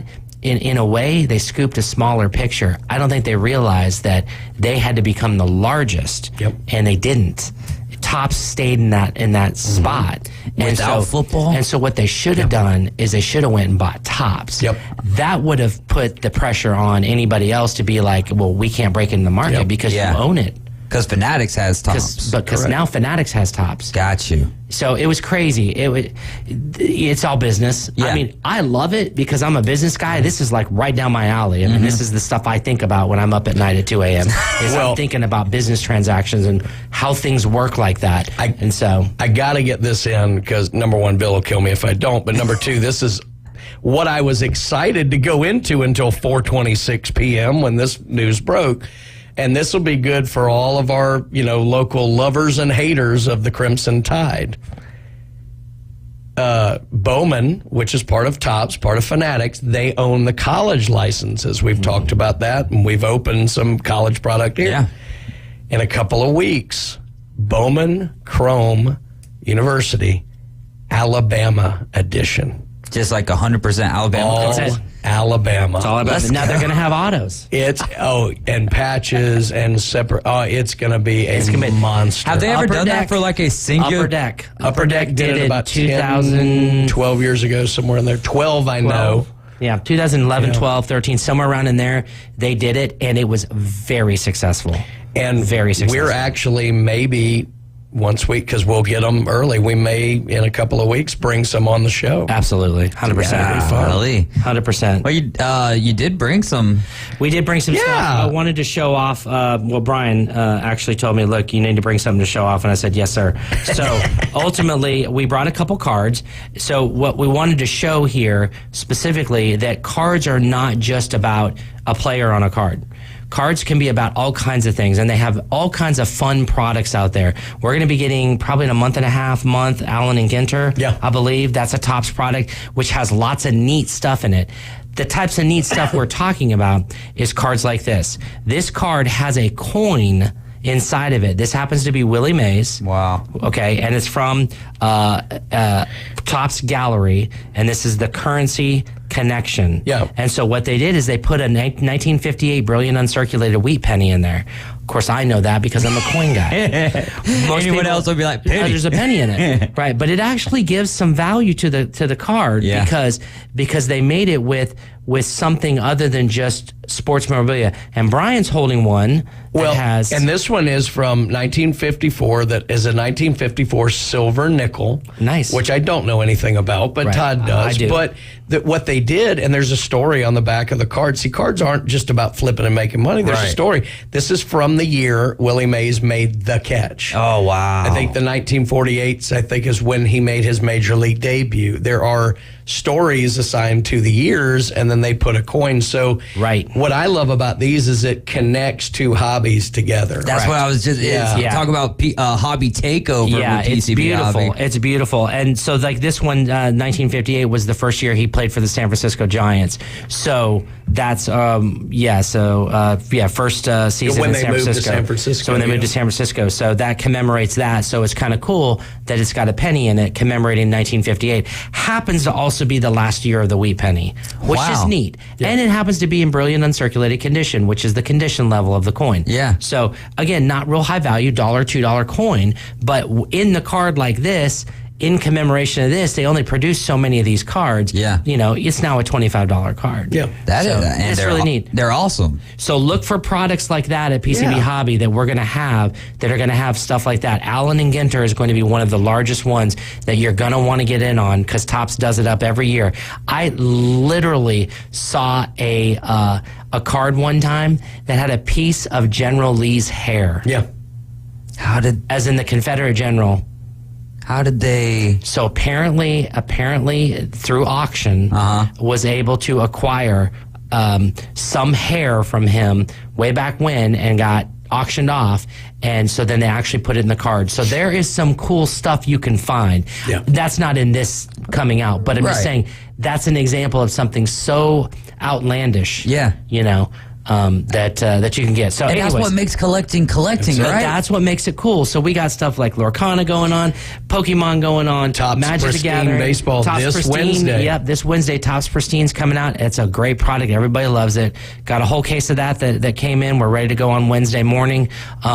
We got tons of other products on the shelves. Coins have been hot. We've been selling on Whatnot. I mean, there is so much going on. I don't even know what to tell you. I'm looking at the website like, goodness gracious, have y'all added like 10 more events? Yes. But the big one being that Disney Lorcana. Yep. Tonight at 6. Yeah, 6 o'clock, run until about 10-ish? Probably 10-ish. Depends on how many people show up and how many rounds they do. But just so everybody understands, it actually is sanctioned. So what that means, because we are a Play Store, what that means is you actually can get stars, they're called, and you get on the leaderboards, and you can actually get points in the system. So there's actually it's like a Pokemon there is Go a national real system. life type deal, but not an app. There is a national or even maybe a world system that you could become the best player in Lorcana. Like a golf handicap, kind of. Right. That is crazy, amazing. Man. So anyway, so that's all the stuff going on right now at the shop. If anybody has any questions, great. If not, been a heck of a day. There you go. It's been a heck of a day. Man, it don't get better than that when you're on the way to do the segment and then stuff is breaking and you start, doing the breakdown. You're like, you know what? I'm just too excited. We got to get into the Fanatics Panini situation. But a lot of stuff going on. Again, Lorcana release tonight, 6 o'clock. Head there now. You only got 15 minutes. Tomorrow night's Yu-Gi-Oh! Again at 6 o'clock. Pokemon August League Challenge is Wednesday at 6 o'clock, and then Friday Night Magic as always. And then on the weekend, Saturday, you got your casual card fight that's going to be Vanguard. Yep. 6 o'clock. Great stuff. Todd, thanks so much for stopping by. We'll see you next Monday. We'll see y'all. All right, it's the Afternoon Underdogs. This is ESPN Northwest Florida. We got one segment left to go. We'll be right back.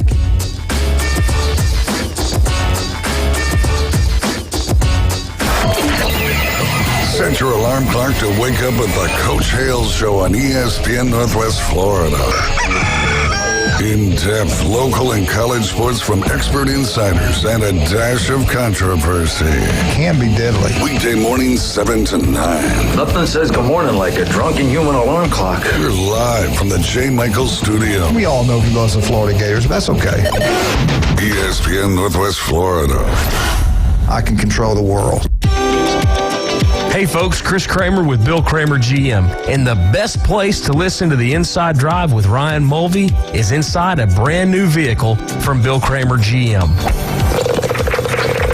And I want you to know we've got 10 times the amount of inventory on the ground as we did this time last year, and darn near all of them are discounted. So shop us online at BillKramerGM.com or visit us the corner of Frankfurt and 23rd. We'll make it easy and take great care of you. With summer winding down and another school year upon us, That Boot Store invites the entire family to shop for the widest selections of Western and work clothing in the area at prices you can afford. Don't forget to drive carefully. The roads will be busy. A reminder from That Boot Store. Open Tuesday through Thursday 9 to 5, Friday and Saturday 9 to 5:30. Next to Billboard Kia on 15th Street, Panama City. And remember, God is good all the time. That Boot Store. It moves fast. The High School Spotlight. Weekdays at 5:40. Let's do it. Sponsored by Barbaritos. ESPN Northwest Florida. We are back, and it is our final segment of the afternoon before we get you out to the Atlanta Braves. The Braves are hosting the New York Mets tonight. Coverage starting at 6 o'clock, first pitch at 6:20. The Braves are sponsored locally by Billboard Kia, Reliable Hydraulic Solutions, Mid-South Lumber, Stormore Portable Buildings, and Brock Pest Control. Man, it's fun seeing you guys, and you know 100% fact here that I'm not saying this derogatory because no, go ahead. It's fun seeing y'all nerd out. We totally nerded out. Yeah, I mean, the thing about it that. is, like, it's big news, but obviously in the industry, like, this is the news you never, like, you come across this once a generation. Right. It is just, it has completely shifted the landscape. It's something else, and it was so out of left field. It was yes, total nerd out. I love it. Man. Wear it with pride. I loved it, and it's really cool though to having both of you guys kind of discuss it back and forth. I think it helped me understand it a little bit more. Now, real quick, we did get a question in that break, or not in the break. It was actually before the break, and I just forgot to ask it. But Panini still has NBA for now, correct? Correct. All right. Correct. Justin, that's going to be how long will that domino stand? Yes, sir. All right. Let's see here. This is your local segment brought to you by Barbaritos Food Community People. Visit Barbaritos on 23rd Street. Tell them the Underdog sent you. The Cooling Center is going to be open from noon to 5 tomorrow through the 24th. So that'll be Tuesday, Wednesday, and Thursday over there at the Bay County Fairgrounds. Don't play with that heat, man. It is not something to be messed with. Mosley and Rutherford is going to be this Thursday, and that is starting, the kickoff will be at 7. Coverage should be starting at 6:30. I believe that we are trying to do the show. More than likely, we're going to be doing the show. Me and Kyle will be doing the show there from Tommy Oliver, from where we'll be calling the game at in the booth as kind of like a pre-season. Well, it wouldn't even be preseason, a kickoff, a college game day kickoff type deal. And it's going to be a lot of fun. Mosley and Rutherford, 2 Bay County teams going after it.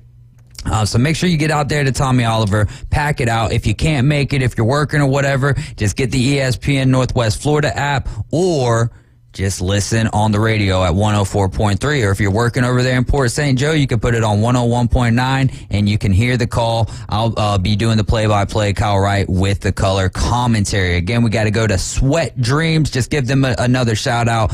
Played softball with these guys in the spring. They went out this weekend and just put on a show. Shout-out to Eduardo Rivera, Lawrence McCall, Juan Bebe Augusto, JoJo Taylor, Andrew Adams, Micah Head, Austin Minshew, Dute Ingram, Cricket Hill, Brett Satterfield, Drew Gorman, Michael Trahan, Jacob Brooks, JoJo Carr, and Jamel Giowashi. And also cannot forget the best trash talker / commentator in the game. It's Cricket Hill's son, Trey Hill. That boy had grown men thinking more about his comments than the game that they were playing, and he's just a 12-year-old from right here in Panama City. And also to Lady Addictive with Coach Heather Brinkmeyer on that squad as well. She's the volleyball coach over there, Arnold. They won the Women's D Championship. So shout out to Sweat Dreams. That S just so happens to be silent. All right, Mosley, they've got, man, it's going to be a tough year for them. Or no, it's not going to be a tough year for them. It's been a tough off season for them. I don't think it's going to be a tough year for them. I think the expectations are high. Last fall, though, you had a lot of seniors on the squad. They had high expectations. Ended up finishing with that 5-5 record. I believe the final game was against Choctaw, and wasn't able to pull that out. They ended up missing the playoffs. But you do got Sammy Freitas coming back. He's going to be a junior this year. And coming with a lot of experience. Threw for 2,000 yards last year, 26 total touchdowns. So if the offensive line, which is younger, but they're expected to be the team's best overall unit, if they can perform to that level, then he'll get a little bit more time. We'll also see 2 sophomore running backs this year in Ethan Kellum and MJ Wilkerson. They'll be splitting the carries to start the year. And then watch out for, I believe he's changing his number. Last year he was either 15 or 17, but watch out for number 9 this year, I believe. It's going to be junior Raiden Bruins. He's huge. He was a big-time edge rusher for the most part last year, and he's going to be a junior this year, and he'll also be playing tight end, kind of filling in for Randy Pittman, who is going to be playing ball with UCF this year, which is really cool. So we'll keep an eye on Mosley again. They're going to be playing against Rutherford at Tommy Oliver this Thursday, August 24th. Over the 3-year career that Coach Whitten has had with Mosley as the head coach, he's gone 16-7, and they did not have a great show. And I didn't mean to say that the season's going to be tough, but they had a tough going last Friday night against Lincoln. It was like 35-0 or so, but a lot of weather delays, a lot of, youngins playing and all that good stuff. So we'll see how the season goes, and you can keep it locked into ESPN North Florida, because it's not just going to be coverage about Mosley, though. It's going to be Mosley. It's going to be Bay. It's going to be Rutherford, North Bay Haven, Bozeman, Arnold, all the schools here close, and even the Sneeds, the Chipleys, the 1A schools. Will definitely do our best to get everything involved. And if you've got anything that you'd like mentioned or something that we omitted, you can always text it to us at 850-215-6290. First swim meet of the season. Whoa, here we go, Coach. Not for me, no, but I'll be out there helping them. Yeah. But dive on Wednesday, I believe.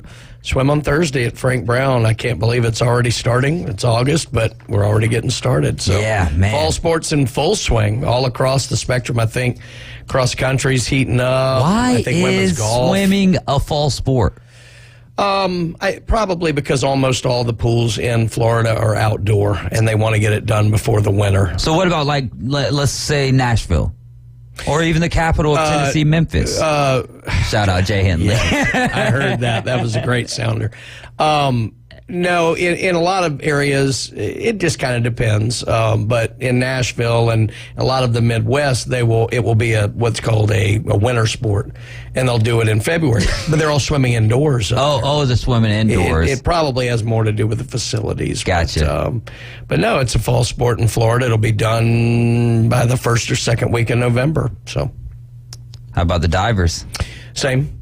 It actually, swimming and diving is a combined sport. And yeah, you're trying to get me to say bad things about diving, which I'm happy to do at any time. But now that's just the swim coach in me. But no, the divers, I love Coach Dana. I love what she does. And those kids are out there working every night. So good luck to them. And I think last year, like darn near 100% of them made it to state. I mean, it's a wonderful group and Dana coaches everybody. In fact, she had people coming over from Fort Walton. So does a great job out there, and they're probably bouncing on the boards right now.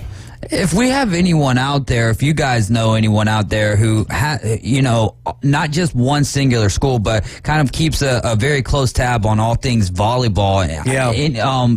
I would love to keep our finger on the pulse, if you will, for volleyball. I'm going to have a weekly segment with Coach Siegel doing football. I'm going to try to be doing that on Wednesdays. I would love to have a weekly segment on what's going on in volleyball with all of the schools. Up too, like didn't the Sneeds coach come over to Arnold, I believe. Yeah. Yeah, so that's going to be interesting. We got a lot of great volleyball squads and coaches around here. And then I'm also going to have Coach Rusty Cook. He's going to be helping me do some high school basketball whenever we get a little bit closer to that, have a weekly segment. It's just, it's nice to be able to conversate these sports and talk about y'all's youngins out there. Because I could only imagine, like, I got to read my name in the newspaper as a youngin', but like riding down the road and someone would say David Hayes or something, that would be mind blowing. So if we could help you, or help your kids have that experience, help us help you. 850-215-6290. Shoot us a text and I'll get up with you. As long as you see your name in the paper and it doesn't say wanted.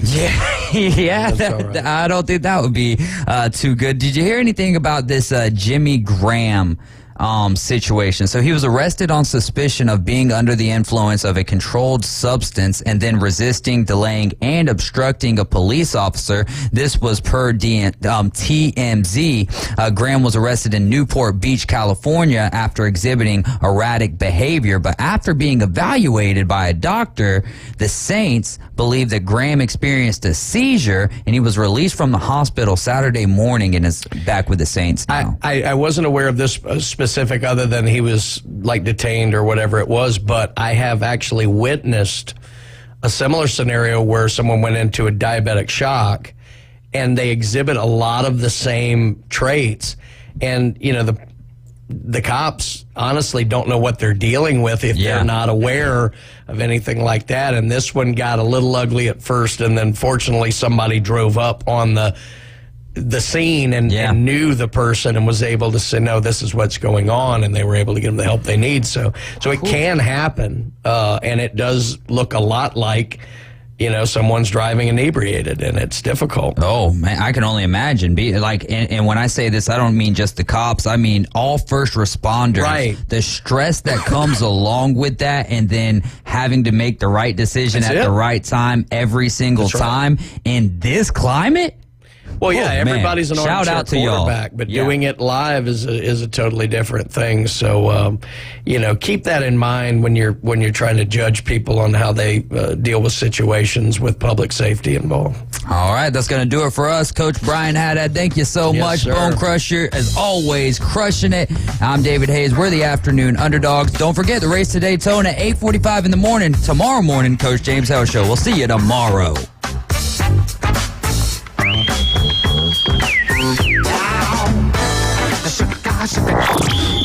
ESPN Northwest Florida. We're the radio home of the Mosley Dolphins. High school football is back. This Thursday night, we're going under the lights. It's the Mosley Dolphins versus the Rutherford Rams, live from Tommy